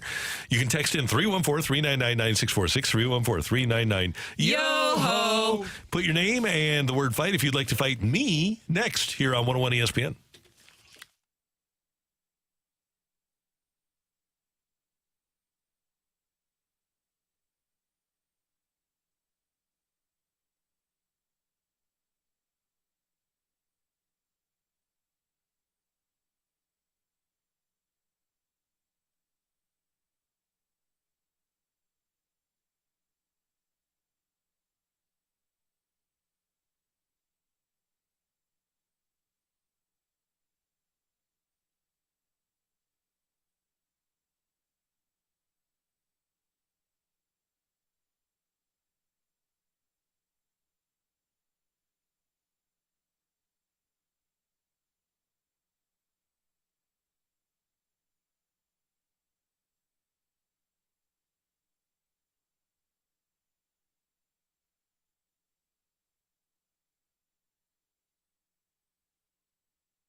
Hey, it is late October now, and the weather in St. Louis is going to be cold. Don't wait to ensure that your heating system is ready. If you notice any strange smells or noises or uneven heating when you turn on your furnace, Hoffman Brothers is there to help. For a limited time, you can take advantage of 0% financing for 60 months on complete HVAC system installations, and they do a fantastic job. We had new furnaces installed by Hoffman Brothers a couple of years ago, and what a difference it has made. Because if you have an older system, it's not nearly as efficient and doesn't work nearly as well.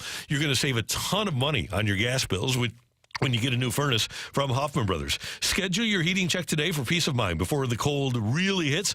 314-664-3011, 314-664-3011, or visit hoffmanbros.com. Your appointment must be scheduled before the 31st of this month. Completion date set at your discretion. Hoffman Brothers is a proud, independent American Standard heating and air conditioning dealer. Learn more by going to Hoffman Bros, Hoffman, and hoffmanbros.com.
This is Rocc with your Sports Center update brought to you by Saliga Heating and Cooling. Last night, closing out NFL Week 7, it was the Ravens over the Buccaneers, 41-31. Big win for the Ravens and a big loss for the Buccaneers in multiple ways. Looks like they're going to lose Chris Godwin to a dislocated ankle for the full season. Mike Evans is going to be lost for a little bit with a more mild hamstring injury.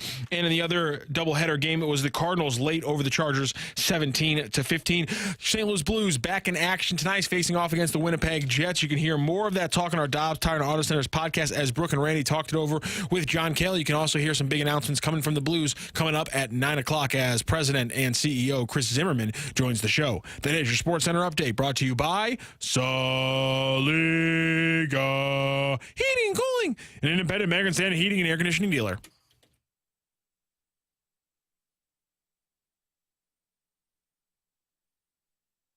Welcome to the fight. In the red corner, Average Joe Listener.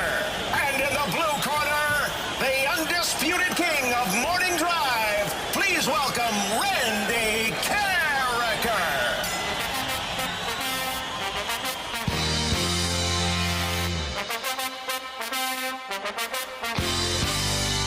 Welcome back to the opening drive. Brooke, Randy, and Rocc here, and it's time for the fight. And our fighter this morning is Brent. Brent, how are you doing? Doing well. How are you guys doing? Doing great. Have you ever faced Randy in the fight before? I'm a first-timer, so. Yes! Ooh, nice. Hey, you've actually picked a lot of first-timers here lately, Rocc. No, I'm so terrible at picking first-timers. It's insane because it sometimes takes me a minute to find them, and I'll find somebody, and one will snuck in the text line where they got in 6 months ago, but the last time I saw them get in was a year and a half ago. So I'm like, oh, they haven't been in forever. They're like, oh no, I played Randy in October. Son of a. And then people get mad on the text line. I get to. Why don't you ever pick new people? So yeah, we got a new one. Let's go. There we go, Brent. Are you excited, nervous, scared, all of the above?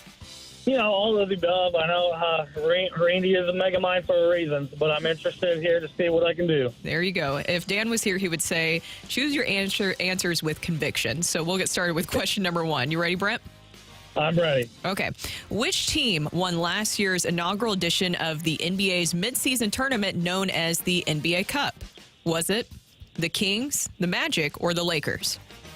I believe that would be the Lakers. Final answer? Final answer. All right. The Blues are facing off tonight against the Winnipeg Jets. The current Winnipeg Jets were relocated from Atlanta. The original Winnipeg Jets were themselves relocated and became which franchise? Was it the Whalers, the Devils, or the Coyotes? I'm going to go with the Whalers. Final answer. Question number 3, Brent. Which recent NHLer owns the NHL's Ironman streak with over 1,000 consecutive games played? Is it Keith Yandel, Patrick Marleau, or Phil Kessel? Ooh, tough one. Let's go Phil Kessel. All right. And the last time the Fighting Illini football team took home the Big Ten title was in 2001. Who was their head coach that season? Was that Ron Turner, Lou Tepper, or Ron Zook? Oh, I should know that being an Illini fan. Come on, I got it for you, Brent. But, I was young then. Let's go Ron Turner. All right, we'll check the score. Bring in Randy Carricker. How are you feeling, Brent? Oh, I'd say 50-50 on that. I think you had conviction, which that always seems to work. By the way, you have to be feeling great about Illinois. I know that they face Oregon coming up this weekend, so that'll be a tough task. But still, how are you feeling about your Illini right now? It's been a good year so far. Last time Oregon was number 1, they lost the next week, so we'll see. Ooh, that's a good stat. And we'll have Brett Bielema on tomorrow at 8 a.m., so you can listen to that. Perfect. Randy, say hi to Brent. Brent, good morning. How you doing? Doing well, Randy. How are you? I'm doing great, thanks. Good to have you with us. Thanks for listening. Thanks for playing. Thanks for having me. Okay. Ready for question number 1? Ready. Which team won last year's inaugural edition of the NBA's midseason tournament known as the NBA Cup? Oh, banners have to be raised. No, they don't. Yes, they really do. don't. Yes, LeBron's they do. Lakers, yeah. They were the champions.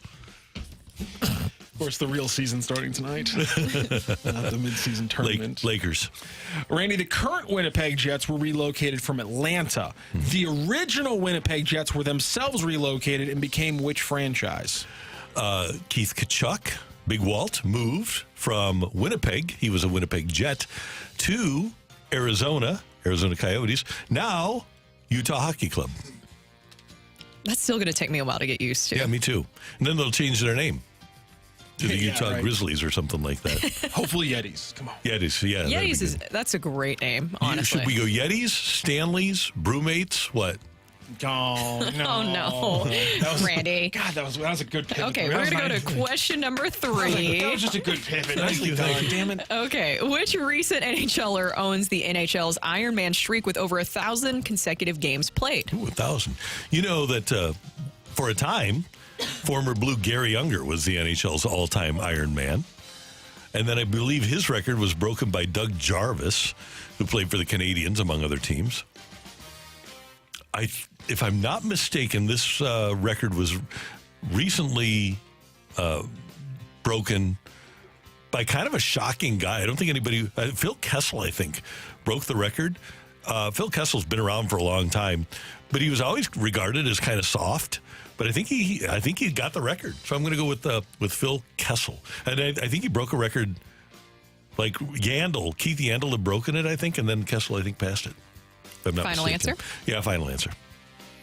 Randy, the last time the Fighting Illini football team took home the Big Ten title was in 2001. Who was their head coach? 2001. I have Kerry Davis behind a trapdoor to take you down if you get this wrong. Well, the first name that comes to mind Lift it up. is Ron Zook, but I'm going to do the lifeline because it's there. Ron Turner, Lou Tepper, or Ron Zook? Okay, so CD was there. Hold on, let me make sure. No, CD wasn't there. Ron Turner.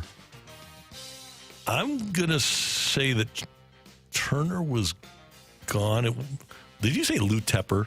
I did say Lou Tepper was an option. He was a basketball coach. You know, you like to put some trickery in there. Yeah, that's always fun. So Turner was CD's coach, and I'm gonna guess that he was there that long. I'm gonna go with Coach Turner. Rather, I think Zook might have come after him, well after him actually, because Zook followed Urban Meyer, I think, at Florida when they won in the late 2000, like 7, 8, 9. And then Zook replaced him, and then Zook came to Illinois after Florida. So I'm going to go with Ron Turner. All right. A very close fight here. Brent, any first shot at Randy Carricker on the fight? Does he walk away with a little beginner's luck and a victory today, or does Randy Carricker take him down? Ring that bell. Go crazy, folks! Go crazy! The winner and still champion of the fight, Randy Carricker.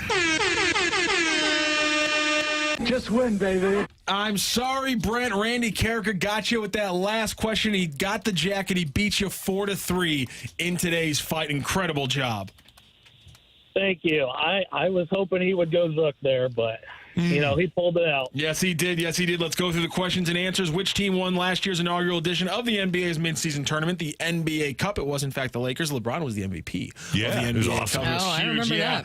And the current Winnipeg Jets were relocated from Atlanta. The original Winnipeg Jets were relocated and became the Arizona Coyotes or Phoenix Coyotes, whatever the heck they were at the start. I never remember. Which recent NHLer owns the NHL's Ironman streak with over 1,000 consecutive games played? It is, in fact, Phil Kessel. And Randy Carricker, you ran down the rankings exactly. Gary Unger held it 914, passed by Doug Jarvis 964, passed by Keith Yandel in 989, and then Phil Kessel 1064. And here's the thing: the Ironman streak is regular season games. Phil Kessel was last scratched from a game in the Stanley Cup, so while he is technically a free agent, the streak is technically not over.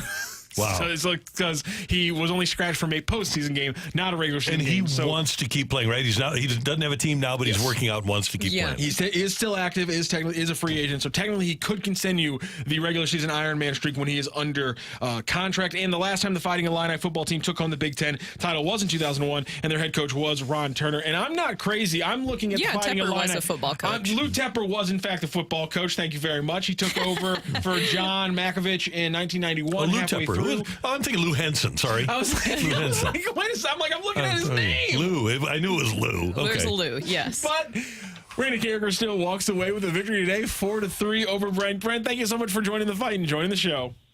Thank you. Have a good one, guys. Thank you, Thank Brent. you very much. And good luck to the Illini this weekend. Yeah, He's a ILO. big Illini fan. And Brett Bielema tomorrow. I want to thank the folks over at On the Run and Dirt Cheap. They invited me to their Bill Wallace Classic yesterday over in Norwood. Had a great time and just really great people and a lot of people that listen to our show. And I just want to thank them. They had one of my favorite tournaments that I've ever played in, and it was a lot of fun. Corey Perkins over at On the Run and the Wallace Corp were great. So just want to thank them and express my appreciation for inviting me to the tournament. I had a great time. Yeah, that is a high praise from you, saying that is the best tournament that you've been involved with. You've been involved with a lot of tournaments. I have, yeah. It's right there, top shelf.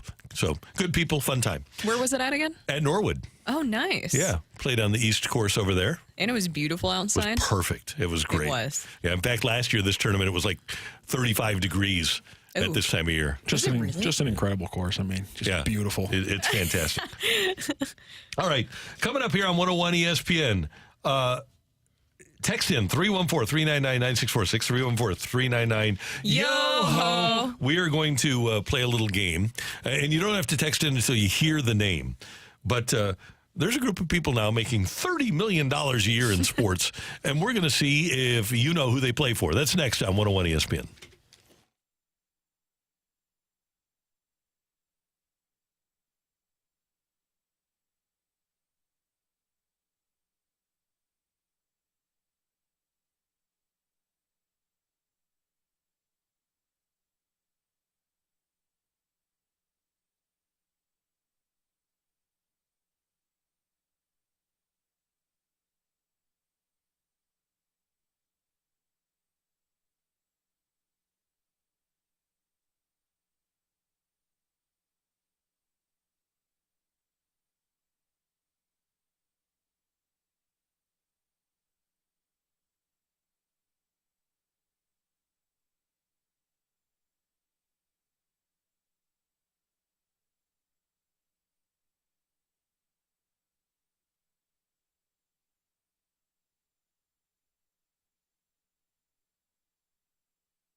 Hey, guys, if you're feeling like you've lost your edge, if your energy and focus and drive isn't what it used to be, it's time to get back on track with Mentality Health, your local experts in testosterone replacement therapy.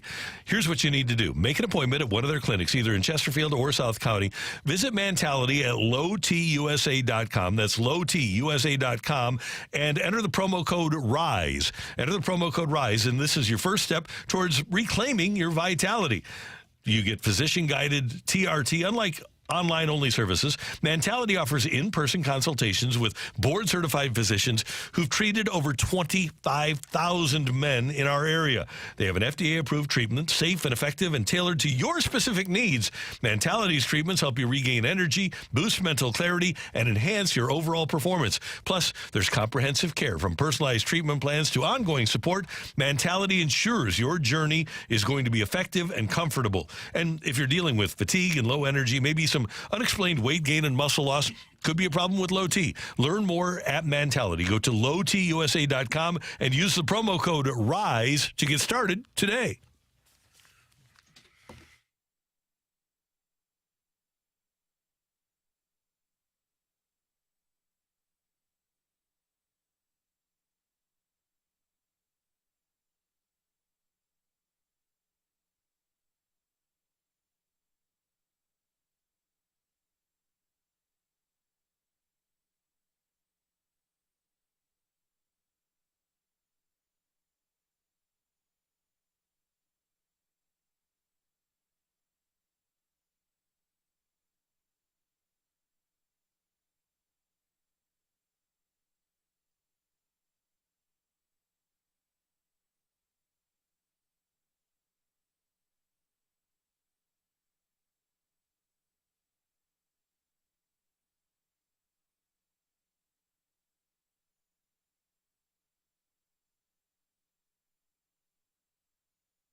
Matthew and Randy, and we'll start this segment by saying we don't begrudge anybody making a lot of money. We want people to make money.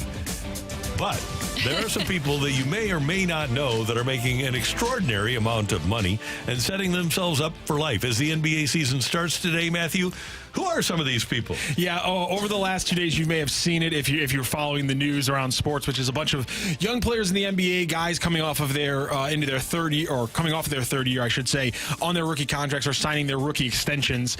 And some of the numbers are just jumping out, are huge, and some of the names attached. Even if you're a casual NBA fan, which I'm slightly more than a casual NBA fan. Mm-hmm.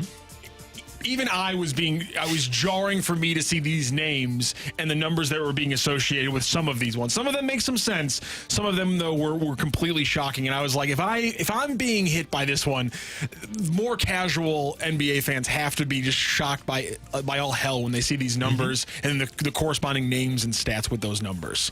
So we'll start off with a little bit lighter. This one's a little bit easier to see, and that was the Nuggets, former champions from just 2 years ago, giving Aaron Gordon a 4-year, $133 million extension. Aaron Gordon in his career, 13.5 points per game, 6.5 rebounds, and 3 assists per game. He also averages about a block and a steal per game as well. So not unreasonable. 4 years, $133 million for Aaron Gordon. Still feels like a lot of money, but at the same time, maybe not that shocking when you're talking about the NBA. As a Nuggets fan, how do you feel about this, Rocc? It's a good deal. I mean, he's third fiddle on a team. He's third fiddle on a team behind Jokic. If it makes Nikola Jokic happy, you do it. That's usually just like the way that you go about building things if you're the Nuggets. So you're going to have to pay the guys around Jokic who are going to be getting all those passes a lot of money, and they're certainly worth it. So this one, not as insane, but it's been a good development for Aaron Gordon's contract. Now 433, okay? Yeah.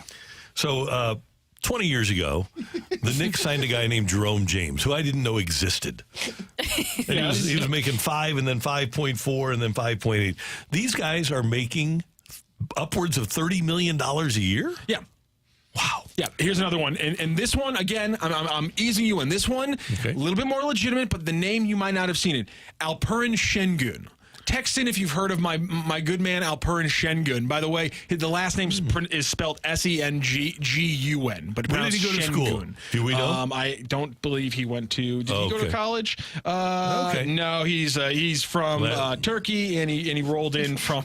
And he rolled in from the Euros. He was drafted in the first round by the Oklahoma City Thunder. He's a legitimately great player. Last year, he averaged 21 points per game, 9.5 assists, 5 rebounds, 9.5 rebounds, 5 assists, a steal, and a block as a big man. But he plays for OKC? He plays for the Houston Rockets now. He got drafted by the Oklahoma City Thunder. And he signed a 5-year, $185 million contract. Wow. 5 and 185. And It's now, a lot of zeros. Şengün was a monster for the Rockets last year. He had like Couple or 5 20-20 games, but nonetheless, 5 years, $185 million for Alperen Şengün. Now we're going to get into the time that my jaw was even dropping. Okay. And then we're going to have to go to Hawks winger. 5 years, $150 million for Jalen Johnson, who last year averaged for the Hawks 16 points, 8 rebounds, and 3 assists. That, of course, is coming off his second year in the NBA when he averaged 5, 4, and 2. He did that, by the way, that's 16, 7, and 3, 56 games last year. Well, when you have a great championship squad, you kind of want to keep it together, right? So it's worth the extra few bucks to keep Jalen Johnson around for the Hawks? Uh-huh. Yeah. Okay. Yeah. Okay. Yeah. Sure. Yeah. Okay. Now, I know we got a lot of college basketball fans in the room, maybe not too much NBA fans. Can I give you a fun fact? The last time the Hawks won the NBA championship was when they were the St. Louis Hawks back in, 1958? Yes. Do you guys remember one of the great players on Gonzaga over the last few years was Jalen Suggs? Yeah. Through his NBA career, through 3 seasons in the NBA, he's staring right now at a career average of 11.5 points, 3.2 rebounds, and 3.2 assists per game. Okay. He just signed a contract, 5 years, $150 million. $30 million a year? Right on the line. If you can get Trey Murphy III from the New Orleans Pelicans also signing almost a $30 million deal. His career averages right now 11.7, 3.6 rebounds, 1.4 assists, and he averaged about 14 the last couple games. And also Jalen Green, the Houston Rocket, is signing his extension as well, just under $30 million as well for him. And he, if you've ever watched any highlights, is mostly known for being an idiot and also throwing down insanely good dunks, but the idiot part kind of prevails with Jalen Green, who again is averaging right now through his career about 20 points, but it's extremely inefficient. 42% from the floor. But all these players now making about $30 million a year. The NBA is, if you're 6'7", I know the idea is, I'm just going to become a lefty and I'm just going to become a pitcher in Major League Baseball. Well, here's the thing. Try shooting a jumper. There's only 360 of those guys that are good enough to play in the NBA, and I'd rather have the players get it than the owners. There you go. Yeah, every day of the week. Yeah. So every day of the week. So good for those guys. That's Matthew. That's Brooke. I'm Randy. Coming up, Blues president Chris Zimmerman with some news for us here on 101 ESPN.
biggest stories of the day on the opening drive with a Rush Hour Reset. Brought to you by James Carlton State Farm. Are your car and home insurance rates competitive? Find out at carltoninsurance.net.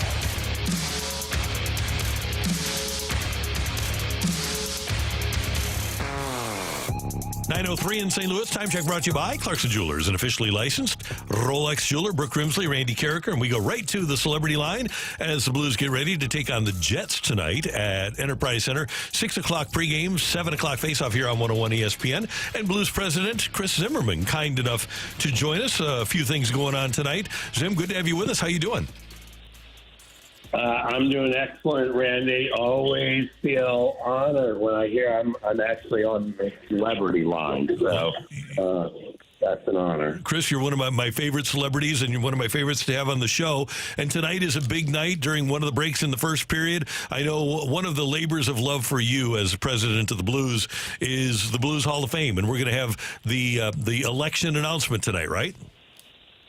We are going to have the election announcement tonight, and for the players that will be inducted at a ceremony at the Missouri Athletic Club in January, and we'll then also feature them and highlight them at our game versus the Stars in January. I think I got that right. Yeah, I got that right. Yeah. January 25th. We got so many things going on in my head today, Randy. I got to tell you, I'm like, which one of the latest developments? So anyway, yeah, we're really excited about that. Those events have been fantastic. And I'm honored to be on the committee that votes for the Blues Hall of Fame. And you're a hockey guy, and obviously, in addition to being the Blues president, a big Blues fan. It is remarkable for a team that has won one Stanley Cup. How many great players have worn the Blue Note? Yeah, well, when you think, obviously, about those first teams that had not only players that became, great St. Louis Blues players, but also had, strong careers with the Blues and with others, the Red Baronsons of the world, the Glenn Hall. There's just a really storied history of great players, and those Hall of Fame events with Hully often coming in to make sure that it's as fun as it could possibly be are a great time to really honor those guys. Chris, thank you so much for joining us this morning. And, of course, starting tonight when the Blues are playing, we'll see a different change, a different look, because we're going from Bally Sports Midwest over to FanDuel Sports Midwest. What changes will we see and fans see when watching this? Well, I think you're going to see, ideally, very few. I mean, the production team, our announcing team are all the same. I expect, and I was on yesterday, really seeing a little bit of their graphic layout for the first time on FanDuel. I imagine that with time, there's going to be some sports betting opportunities that may actually be different than the Bally strategy. And, of course, 2 weeks from today, we here in Missouri have the sports betting ballot initiative that Missourians will get to vote on.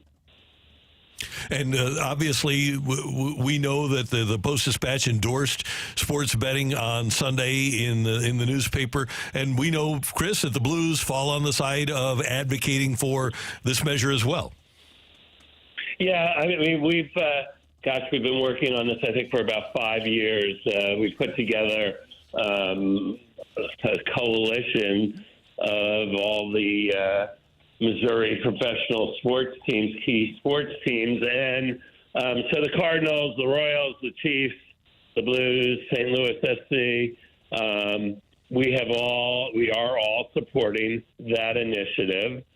We've talked quite a bit that, 7 of the 8, surrounding states have already passed sports betting, so people can easily drive over the border throughout in Missouri to place bets. And we think the dollars that we can raise for education are meaningful. Our state and our education budget needs support in every way it can. And we also obviously just believe and have seen throughout the country that sports betting is a way that people are already engaging with teams and leagues, and we think it's important to give our fans that same opportunity. Chris, what have you thought of the team so far this season, and what differences have you noticed as opposed to last year? Well, it's been a a really fun start. It's fun to see this team emerging. We've all talked about a younger, faster team. I think this is just a team that obviously today certainly is showing it has a compete level that they're just not going to give up in any game. And so that's been really entertaining. And, you know, I guess we're not going to see many 2 and 3 goal game wins necessarily. We're not going to overpower many people, but so far we're proving that we'll work with anybody. Tonight should be a great night. We're playing the Winnipeg Jets, the only unbeaten team in the league. So certainly a great test. There's still some tickets available. We've got a great hoodie giveaway for the first 12,000 that get there, and so it's a big night. It's going to be jam-packed with fun down at Enterprise Center. Should be great. And as Chris Zimmerman mentioned, tickets available, and that jersey hoodie is beautiful. And to get your preferred size, you should get to Enterprise Center early so that you can get the size that you want. Chris, always good to hear your voice. Thanks so much for the time, and can't wait for the Hall of Fame announcement tonight, and we'll talk to you soon. All right. Thanks, guys. Thank you very much. That's Chris Zimmerman, president of your St. Louis Blues here on 101 ESPN. Man, he mentioned it. Bless you, by the way. Thanks. 2 weeks from today is Election Day. I had not put that into perspective, but finally all of the commercials are going to be over. Oh, yes. I can't wait for the commercials to be over. There's so many. I know that it brings in a lot of money for people, but still at the same time, it's a little overwhelming at times, too. I think that hopefully this can be a great thing for Missouri, and when you're talking about the state and how much betting can affect things. I know that there's a lot of people, and rightfully so, that are concerned about the gambling aspect and, of course, the addiction that we know about that comes with it. But hopefully this is something that could be more of a positive impact rather than negative. Absolutely. That's Brooke. I'm Randy, and that is today's Rush Hour Reset here on 101 ESPN. Coming up, as the Blues get ready to play the Jets tonight, if their top line can't be the number one creator and the number one defender, what's the answer to having the best defender and the best creator on the ice? That's next on 101 ESPN.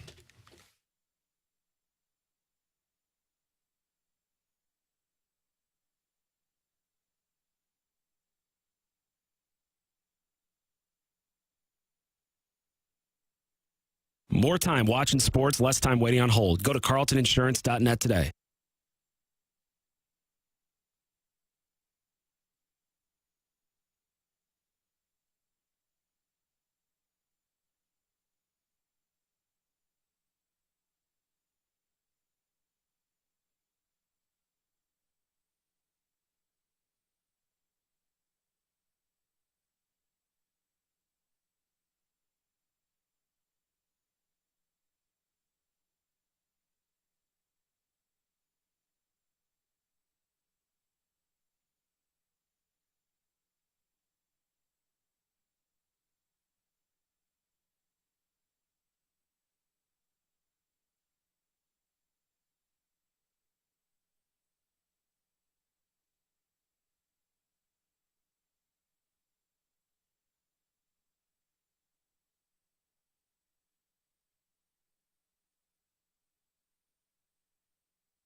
Hey, I want you to know what's going on at my friends at Together Credit Union. They've got so many great things happening. In fact, they have a fantastic new program called Empower Checking. And that encourages you and everybody that has Empower Checking to save money. Here's how it works. Empower Checking earns 5% APY on balances of up to $25,000. It's a new checking account from Together Credit Union that rewards you for saving. Now, you can get Empower Checking by stopping by any of the Together Credit Union 14 branches or go online to togethercu.org and check out Empower Checking. And when you get Empower Checking, check out the new St. Louis Zoo debit card. That's right. It allows you to get special access to the St. Louis Zoo, and it helps build the new zoo facility up in North County. Together Credit Union is all about St. Louis, and they want you to be all about St. Louis as well. If you want to open an Empower Checking account, you can get that Zoo debit card and get started on earning interest today. Head to togethercu.org. Are we waiting on your little pill to hit home base? No, I got a chewable. It works faster. Oh, so we can get naughtier sooner? And longer. Victory Men's Health has launched VictoryRx.com. Get prescribed our #1 ED medication. It has the combined power of Cialis and Viagra in a chewable tablet and better absorption. It's easy. Get a consultation on VictoryRx.com and your ED chewable. VictoryRx.com, where men's sexual health matters.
This is the opening drive on 101 ESPN. Brought to you by Sumner One.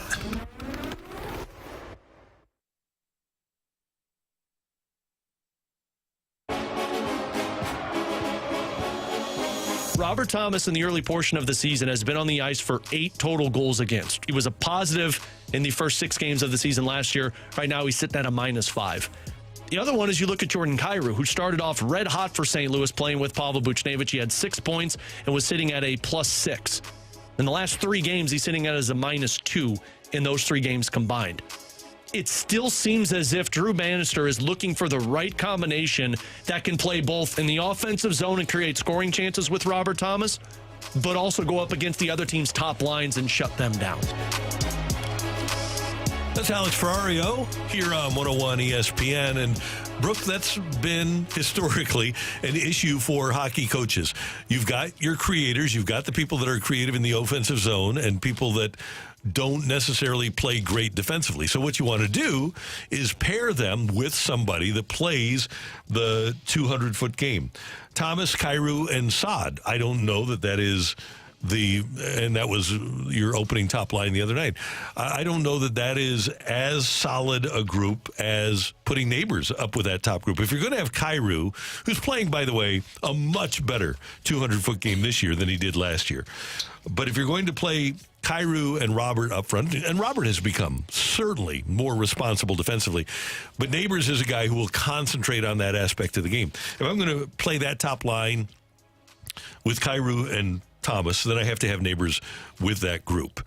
The other problem that you have is right now, and we've talked about it since the start of training camp, I don't think Buchnevich is an answer at center. I think they need to find, and Texier, as Chris Zimmerman said, or John Kelly said, will probably be back tonight. I think Texier might wind up being more of a key for this team than we imagined he was going to be. I think so, too. And you could really see where they started to handle him, more ice time and more responsibilities, that he can possibly handle that role. I never thought, I know that was something that they were looking for with Buchnevich, is his willingness to be a center for the second line, and that's something that they were looking for. But it felt like it was more of kind of like a Band-Aid until they got to the full solution. I think Texier can be that person, so it'll be great if he returns here soon, and likely will be tonight.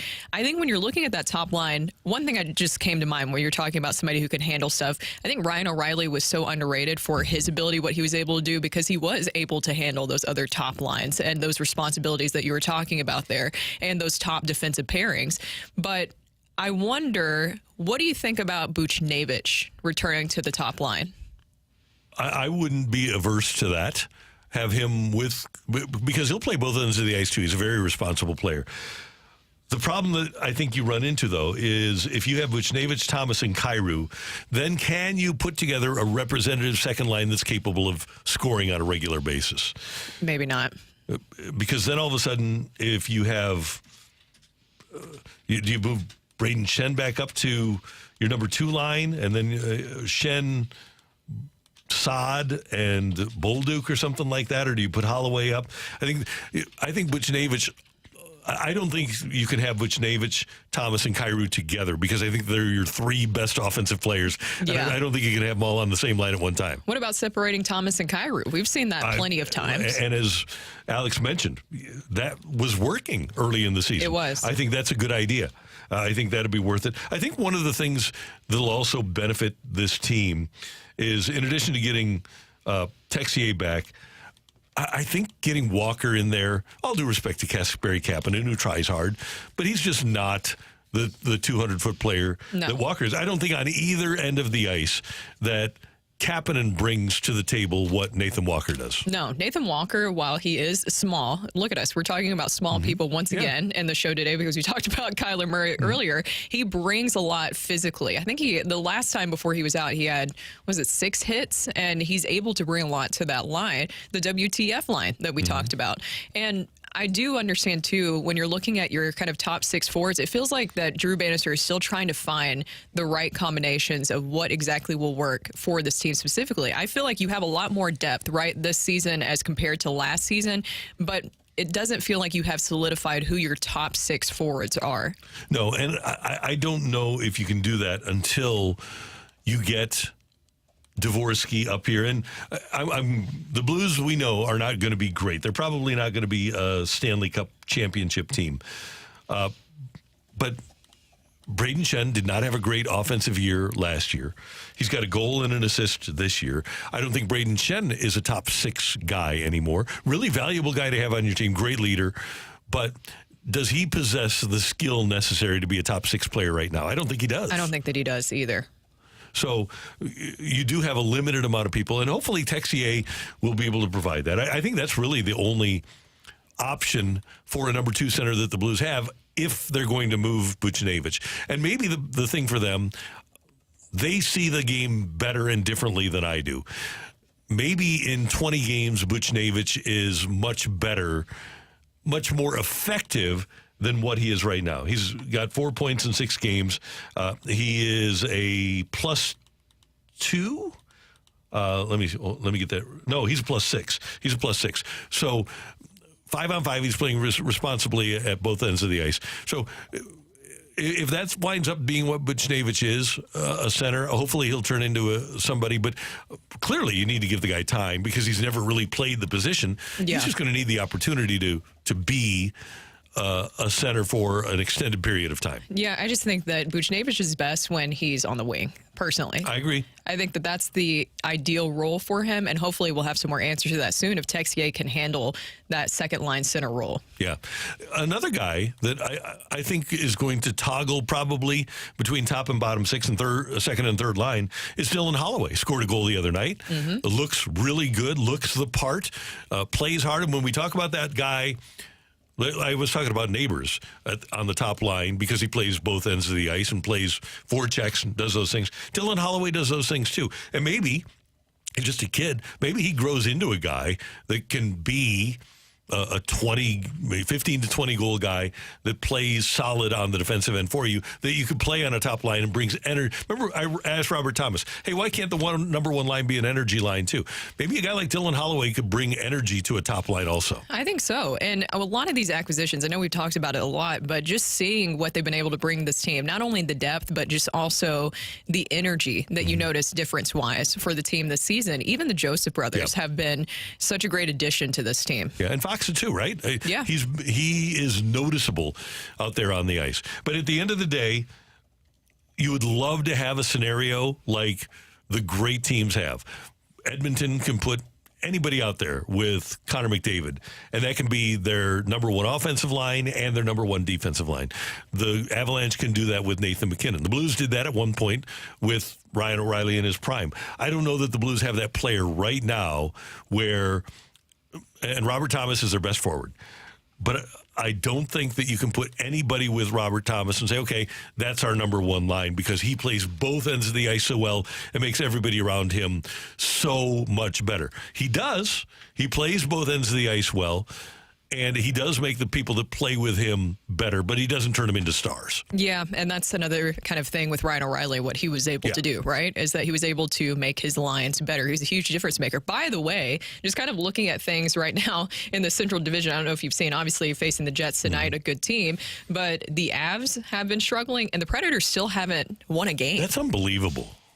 With everything that they did during the offseason to prepare themselves to be a Stanley Cup contender and one of the top two in the division, I'm flabbergasted that the Predators still haven't won. And as we saw a couple of years ago with the 7-game losing streak, you can get buried in a hurry in this league and in this division. Even though there are a lot of games, of course, you can get buried pretty quickly.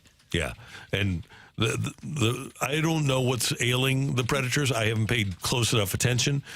But I can tell you this, they better get things turned around. I have a whole lot more confidence in Colorado being able to get healthy and turn things around than in Nashville being able just to start things going. Well, they should be able to. The thing is that they, like you said, they did all those moves during the offseason. They should be able to get going here soon. Joey made the point the other night on the broadcast.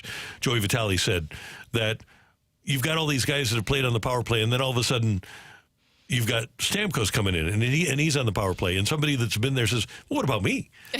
And I think sometimes players do take it personally when another player comes in, whether he's a better player or not, when they had the job and they're still there and they lose the job to another guy. I wonder how much of that has happened with the Predators with all of the moves that they made. Yeah, you have a lot of egos involved when you add a lot of veterans to your team. Another just kind of other point that I want to make here that I know that we talked about with John Kelly, but Joel Hofer has also been excellent. That goalie tandem will be so exciting to watch again this season, but he just, not only with his saves, but also his puck movement, I think is another key aspect of his game.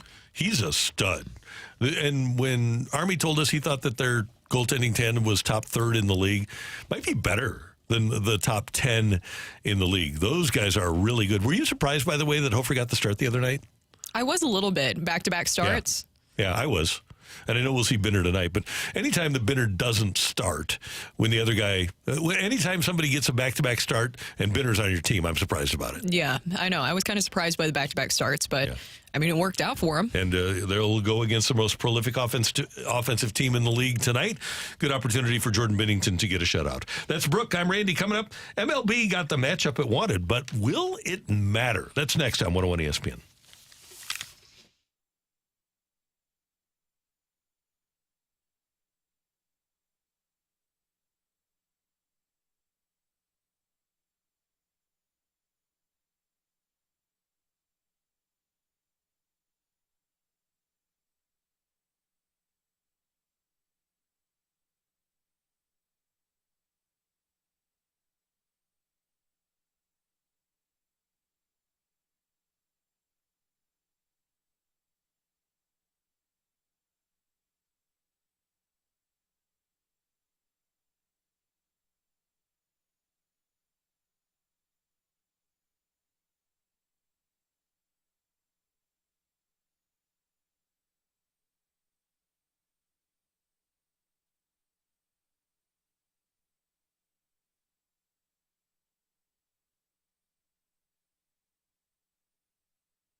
Hey everyone, it's Brooke here, and I want to tell you why I love the Missouri Athletic Club. It's because it really feels like I've joined a community. I love going over to either the downtown or west location. Downtown, they always host so many wonderful events over there. That's where Randy Carricker got inducted into the St. Louis Sports Hall of Fame, and it was just a wonderful evening. I also love going to the west location just to hang out. I can go and work out over there at the gym. I can go play tennis in their indoor courts all year long, and also just love picking up lunch there. They always provide such a wonderful experience, and that's why I love my MAC.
This is Rocc here with your Sports Center update, driven by Johnny Londoff Chevrolet and Johnny Londoff Autoplex. Last night, wrapping up another week of NFL football, was a Monday night doubleheader. Ravens over the Buccaneers, 41-31. A much bigger win than the score indicated there for the Ravens and the Buccaneers, and even bigger losses. They are now going to be without Chris Godwin for what looks like the whole season, as he has dislocated his ankle. Mike Evans was also injured in the game. Looks like a shorter-term injury for him. There was also a win in the later game by the Arizona Cardinals, 17-15 over the Chargers on a last-minute drive. And your St. Louis Blues are back in action, hosting the Winnipeg Jets tonight, 7 p.m. puck drop, 6 p.m. pregame, right here on your home for the St. Louis Blues, 101 ESPN. If you want to hear more Blues talking, check out the Dobbs Auto Centers podcast, as we talked the game with John Kelly, and we also talked about the future of the Blues and broadcasting with Blues president Chris Zimmerman. That is your Sports Center update, driven by Johnny Londoff Chevrolet and Johnny Londoff Autoplex. See them at londoff.com. Chevy, together we drive.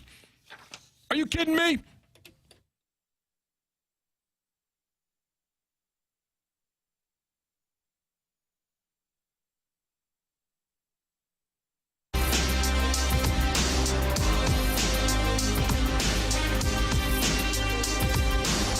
I feel like we're going to see the ceiling for Major League Baseball here nationally, and it's going to be really good to have that baseline to understand, okay, just how much has the national interest in the sport waned in recent years, and how much room is there to grow beyond that as you try to bring it back from being more of a local, more of a parochial game.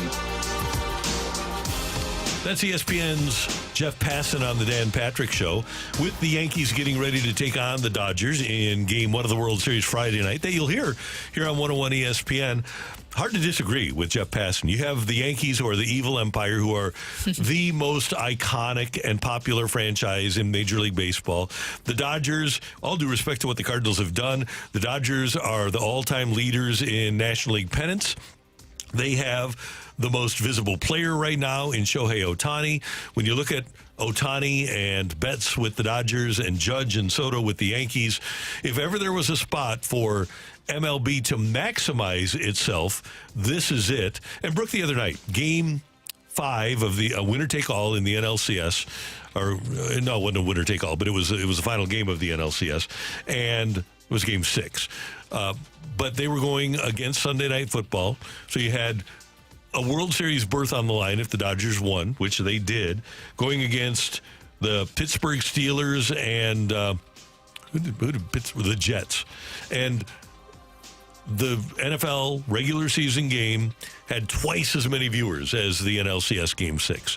So I think that, number one, Jeff Passan is right in that this is an opportunity for baseball to see where they are in the American realm right now. And it's also an opportunity for them to deal with some reality that they aren't where the NFL is, but they'll be going against college football on Saturday. They'll be going against the NBA once they get into the meat of the World Series next week. So it is a great opportunity to show MLB where they are. Yeah, I mean, a lot of people were probably viewing in, especially that Steelers game, just to see if Mike Tomlin was crazy for starting Russell Wilson, but he wasn't. That actually worked out. I think it's really interesting, too, because this is what's so great about baseball is that one year you can go Rangers and Diamondbacks, and then the next year you have the Yankees and the Dodgers. It just really shows the randomness and kind of the beauty of postseason baseball. I think this should be a huge opportunity, obviously, for Major League Baseball to market not only your superstars, but both of these teams also have stars. So you have your obvious superstars in Shohei Ohtani and Aaron Judge, but you also have your supporting cast that are also stars in their own right. You also have a compelling storyline where you will have two likely, because obviously they haven't been named the MVPs yet, but the obvious MVPs, and Aaron Judge and with Shohei Ohtani facing off against each other. And it feels really rare that we've had that match up in postseason baseball history. And I was thinking about this the other day, just kind of some of the great MVPs that have faced off against each other in a World Series. You have Stan Musial and Ted Williams. You have Henry Aaron and Mickey Mantle. And I think this, if it all turns out to be where you have Shohei Ohtani doing well and Aaron Judge, could turn on to another great matchup like that. Matthew, what do you got for us? We have some breaking news here on the Cardinals front here as John Denton, STL Cardinals announced that they have hired Robert Serfolios as the assistant general manager of player development and performance. It is the first hire by Chaim Bloom, who is set to take over as Pobo in 2026. There might have been a typo in the first sentence there by John Denton. Serfolio, Cerfolio, who's 32 years old, worked previously for the Guardians over the last decade. Oh, 32 years old? Yes. Sorry, I know that shouldn't be the most shocking thing. He's younger than me. Robert Serfolio, yes, the new assistant general manager for player development and performance. I literally said yesterday when we were discussing this, I said, don't you think that the Cardinals and maybe other teams, when you're looking at the 4 teams that were left, they were looking at the Guardians as kind of the model that you would most likely follow, because we've talked about this. The Mets, the Yankees, and the Dodgers in a completely different category in spending, and they will be for a while. Don't you think teams like the Cardinals would look at the Guardians and say, I want to follow that model a little bit more, because they were around 23rd in all of Major League Baseball this season in payroll spending, and they were able to get in. And that's the mentality, right, is that if you get in, then you never know what exactly will happen, because look at how far the Guardians made it. And the Guardians always turn out good pitching. They always have good developmental pitching.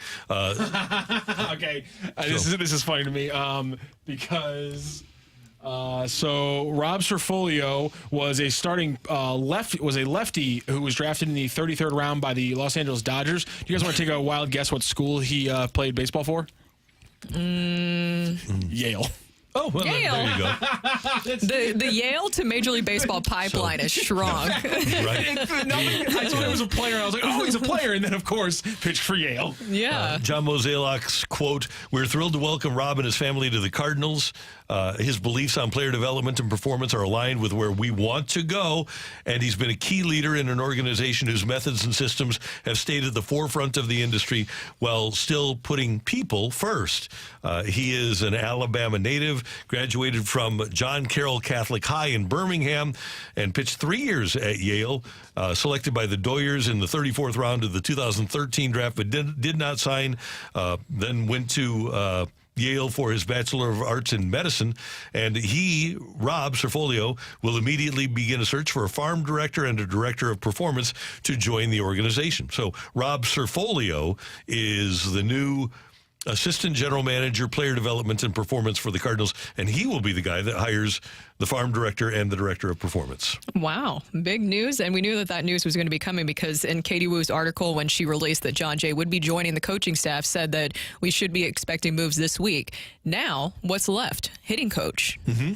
I'm curious what that hiring will be. And I wonder how much input Ollie Marmol will have on that hire, or if that will be something that is, as they like to say in the business, collaborative. If it'll be Mo, Chaim Bloom, Rob Cerfolio, and Ollie. It should be, especially if there will be a part of the coaching staff. This is a very interesting hire, very young. Obviously, we're just kind of learning about who this person is, but has worked with the Guardians over the last decade. And we saw what the Guardians were able to do. Do you agree with the sentiment that I was saying about a lot of teams know that they're not swimming in the money waters of the Dodgers, Mets, and Yankees, so they would be looking at maybe different formulas that work, and you would look at the Guardians and say, hey, they were able to get in. 100%. This guy was the Guardians director of player development for the last 3 years, 22, 23, 24.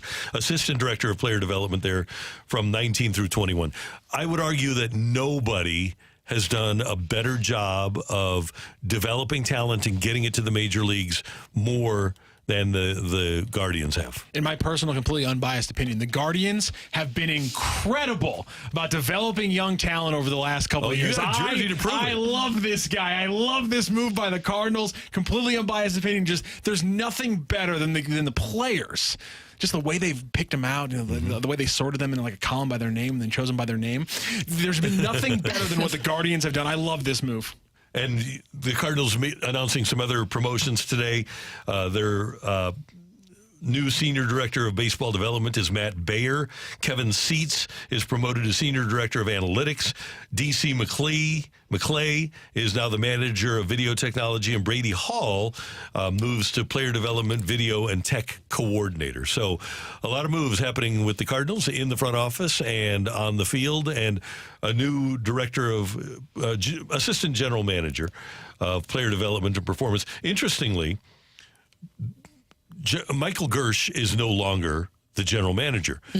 You still have several general managers. I wonder if Rob Cerfolio is set up now as the new general manager once Mo is gone. Mo is the GM. And a GM right now. Yes. But is Cerfolio going to ascend to general manager when Mo is gone? I would assume so, especially with him being the assistant GM. Yeah. I think I have some other questions, too. It seems like just kind of a general statement, but not only are they going with the youth movement with their players, it seems like they're going with the youth movement within their front office. Because how old is Chaim Bloom? He's fairly young. 41, I think. 41. Yeah. And now you have Robert coming in, and he's 32 years old. So the youth movement is not just going to be on the field. It will also be in the front office, too. They aren't hiring me.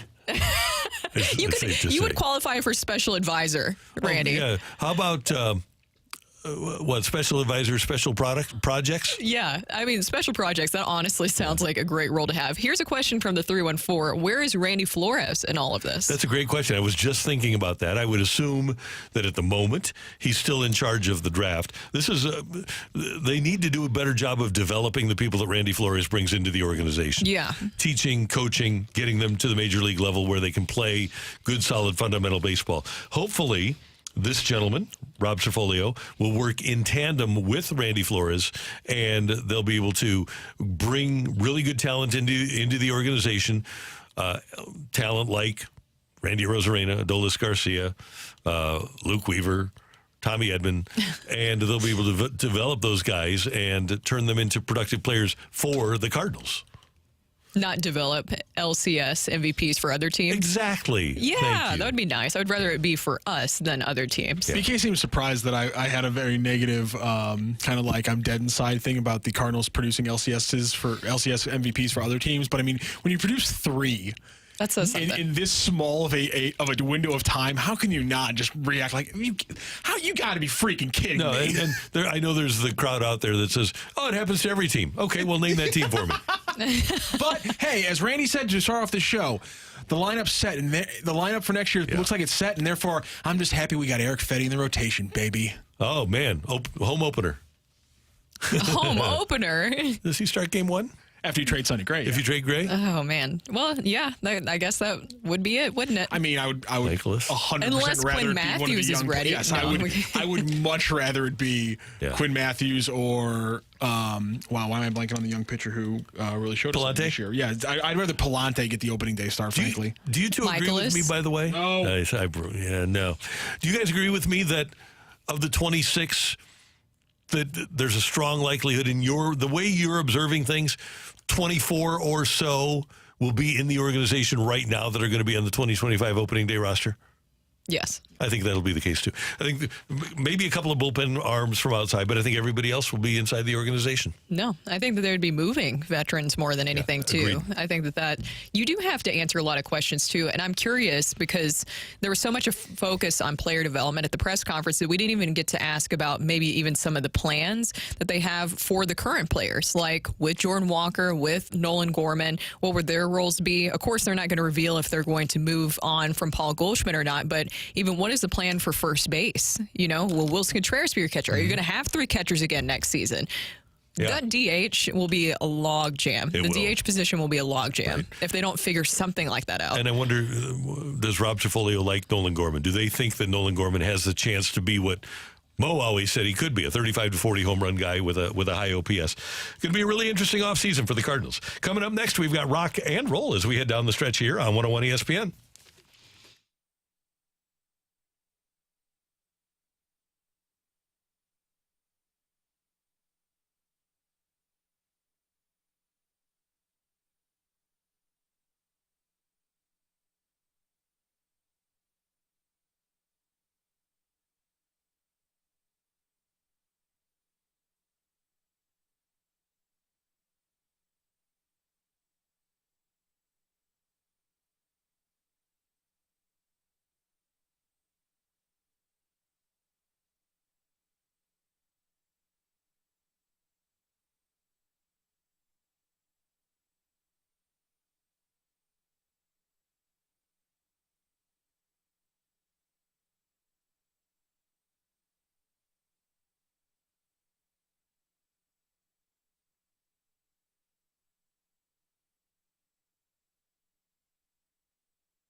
Hey, if you're looking for a great meal today, I want you to head to the Fenton Bar and Grill on Rudder Road in Fenton. It's just 2 minutes away from the soccer park, and when you stop by the Fenton Bar and Grill, first thing you need to do is order their trash wings. They are absolutely delicious. Best trash wings you'll ever have, as a matter of fact. Order them up with some of their signature golden sauce at the Fenton Bar and Grill, or have it with maybe a serving of ranch, and you'll love it. They have great salads, great wraps, and great burgers for lunch and dinner at the Fenton Bar and Grill. They have a spectacular happy hour with 6 different appetizers for $6 a piece, and you're going to love the staff. Stop by and say hi to Casey, say hi to Megan, or the feisty redhead Kelly. She'll take care of you. The whole group will take care of you. They're an awful lot of fun. And when you go to the Fenton Barn Grill, you're going to be sitting at the bar. You're going to be sitting at the table with people who are talking sports like you are. You can watch the Blues game tonight. You can watch the World Series as it unfolds, and it's the place to go. Fenton Barn Grill is for Mizzou on Saturday. So check out Mizzou in Alabama Saturday at the Fenton Barn Grill.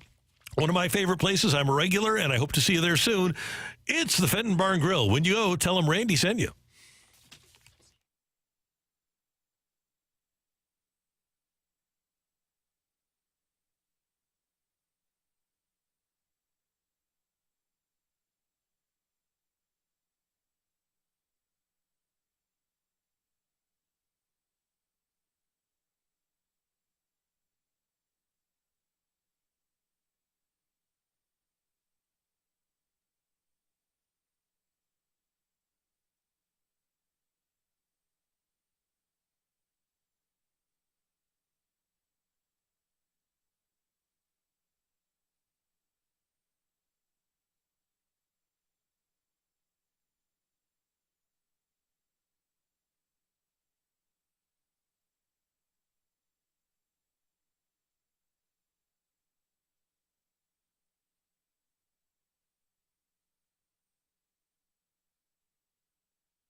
I want to rock.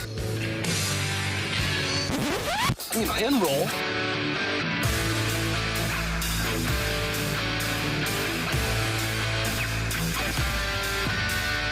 Let's rock. Let's rock today.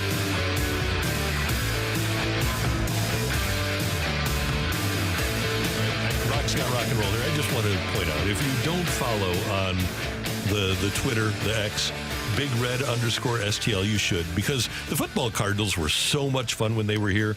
And my friend Bob Underwood has a video up. He's got tons of video. He has one up every day of an 83-yard touchdown pass from Neil Lomax to Roy Green back in 1984, 26-24 win over the Redskins. And man, that was a fun team to watch play. And you get to see great highlights of people like Roy Green, Neil Lomax, Mel Gray, Terry Metcalf, Jackie Smith. It's just really cool. And I could watch this video of the 83-yard touchdown again and again and again. And I never get tired of it. So just want you to know. All right, what do we, and that's Big Red STL. Matthew, what do you got for rock and roll? Are you going to throw things around a little bit? Uh-oh. What just happened? Did you drop your microphone? No, I didn't. I was being gentle. So something popped off. I was being gentle. It didn't fly off anywhere. I'm going to turn my mic off for a second because I got to put this back on the mic real quick. Good. Tomorrow we're going to have Brett Bielema on the show, the Illinois head coach. We are looking forward to having him on. We'll also have Blues center Robert Thomas off the Winnipeg Jets game. Good deal. Nice. Have we been efforting Tommy Edman? We should. We should. I mean, he's a little busy, but we should. Tomorrow. He's still got a couple of days. He's busy right now. He's got a kid. He'll be up. Yeah, he will be. That was really sweet to see with his family there celebrating too. Yeah, and his wife and child. In the post-game interview on Fox, he gave a shout out to the Cardinals. You know, he thanked the Cardinals for getting him ready and allowing him to play so many positions and become a utility guy. He probably said thank you for also allowing me to come over to the Dodgers and have this opportunity to be the NCLS MVP. And Brooke, but when you look at it, you think about what the Cardinals got for the NLCS MVP. It's a move they had to make, and that I'm sure that they'd make it again and again and again, especially because he's under contract for next year. You know, you didn't want to have to pay Tommy Edman next year, and they got so much for him. Well, and they're cutting paper. What did they get for Tommy Edman again, by the way? Tommy Pham. Oh, yeah, and Eric Fetty. All right, so couple things. That was nice, that one grand slam that you had from Tommy Pham. It was fun. Photo of the year, right? Cardinal photo of the year? It was cool, yeah. It was. And then it just quickly dissipated. That was useful. First of all, I just have a couple notes from our friends over on the pitch. St. Louis City obviously wrapped up their season over the weekend. They will be wrapping up. They will have their postseason, start of the postseason media availability tomorrow. So there might be some news. There has been some news today. They announced the exercising of options for 8 players: Chris Durkin, Jose Kojima, Akil Watts, Indiana Vasilev, Jay Reed, Michael Wenzel, and backup goalkeeper Ben Lunt. One player had their contract option declined. That was John Klein. And Jake Nerwinski also had his option declined, but he's currently in renegotiations with the club. And the big one I want to bring it up is because... So John Klein declined. But I think there's a good chance maybe we still see him with STL City 2. Okay. Although there are the whole roster situation with Major League Soccer is based on 30 players. So off the top of my head, I think he has a spot. I'm not 100% sure, though. Okay. I haven't got a chance to go through the roster just yet. But I wanted to bring up some other notes from the MLS because... Can I ask you your expert opinion? Yeah. Is the interim head coach, John Hackworth, back? You think? Your opinion? I think he is, yeah. Okay.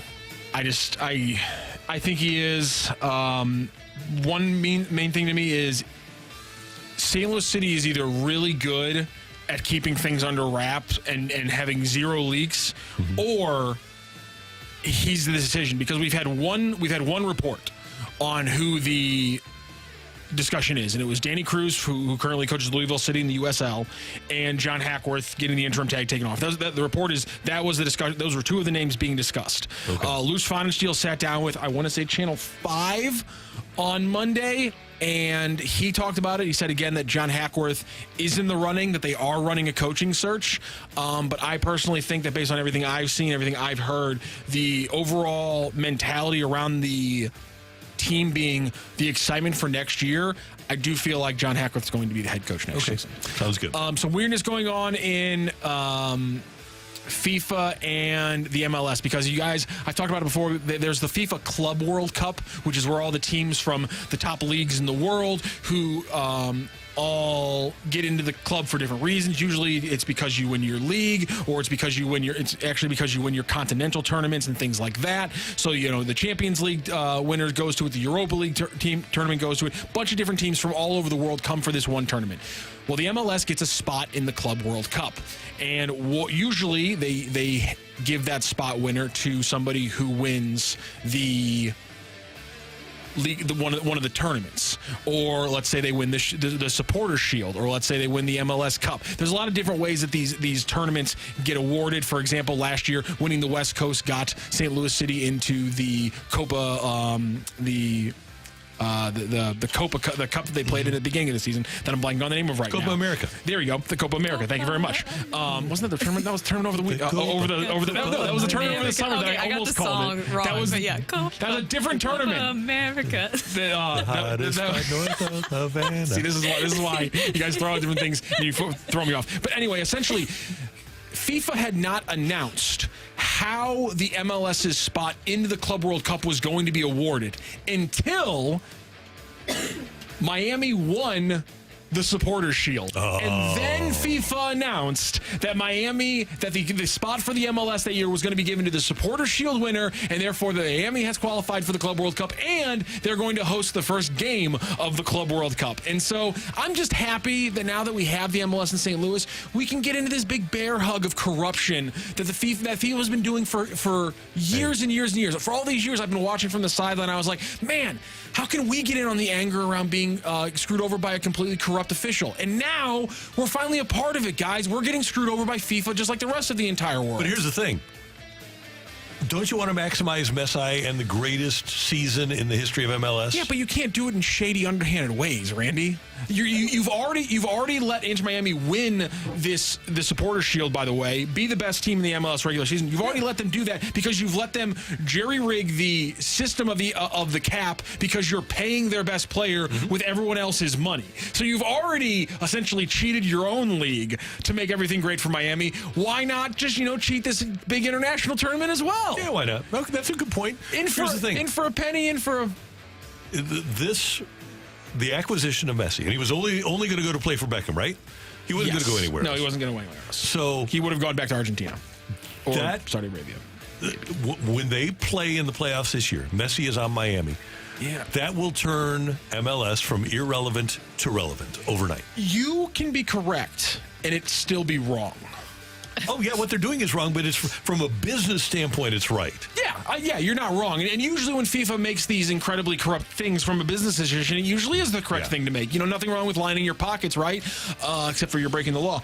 But it's just, sometimes it's how blatant FIFA does it that bothers me. It's that the difference. It's the NFL. I know, but it's the World Cup bidding process for Qatar and for different people where it's obvious that they were bribed. It's this decision where I'm not saying that the MLS that the supporter shield shouldn't be the tournament or the award that gets you into the Club World Cup. I'm not saying it should be the MLS Cup. I'm not saying it should be the Leagues Cup or should be the Copa, whatever. I'm just saying is you have to tell people beforehand and not do it so obviously shady. That's all. How about the NFL telling the folks at Enterprise, hey, you give us naming rights for a stadium, you get to keep your team. But then all of a sudden you get to the meeting and say, nah, we didn't mean it. I mean, shady to last minute. I mean, cartels work that way. It's just the way it is. Cartels work that way. Yeah, and that's what FIFA is, and that's what the NFL is. But again, as opposed to being outside of looking in or being on the inside, you guys have ruined my brain. I off the top of my head, I cannot remember. It's not. It's not. It's. Confederate. Thank you, Matthew. I hate everything. CONCACAF Champions Cup. Yes, CONCACAF Champions Cup. Thank you. I hate everything right now. Jesus Christ. CONCACAF Champions Cup. I was going to try to make another song out of it. Screwed with my head. The CONCACAF Champions Cup is what City played in at the beginning of the year. They got there because they won the West last season. They will not be competing in that. The CONCACAF Champions Cup is a way to get into the Club World Cup. This is also the way. This is the more underhanded way. Yay for FIFA. Go Messi. I don't know. No. Oh, wait. Well, we're going to get in trouble on YouTube. I got to Yes. Yeah. You can't play on the music. YouTube. I just got to cut all our mics now. Okay. Well. Brooke, did you have fun today? Yes. Are we about to get to the... Oh, there's a long intro to this, isn't there?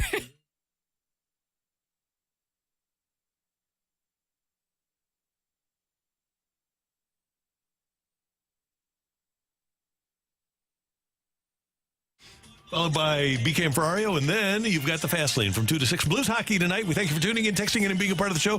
Tomorrow, Ask Uncle Randy Wednesday. For all of us, until tomorrow morning at 7. Have a spectacular Taco Tuesday, St. Louis.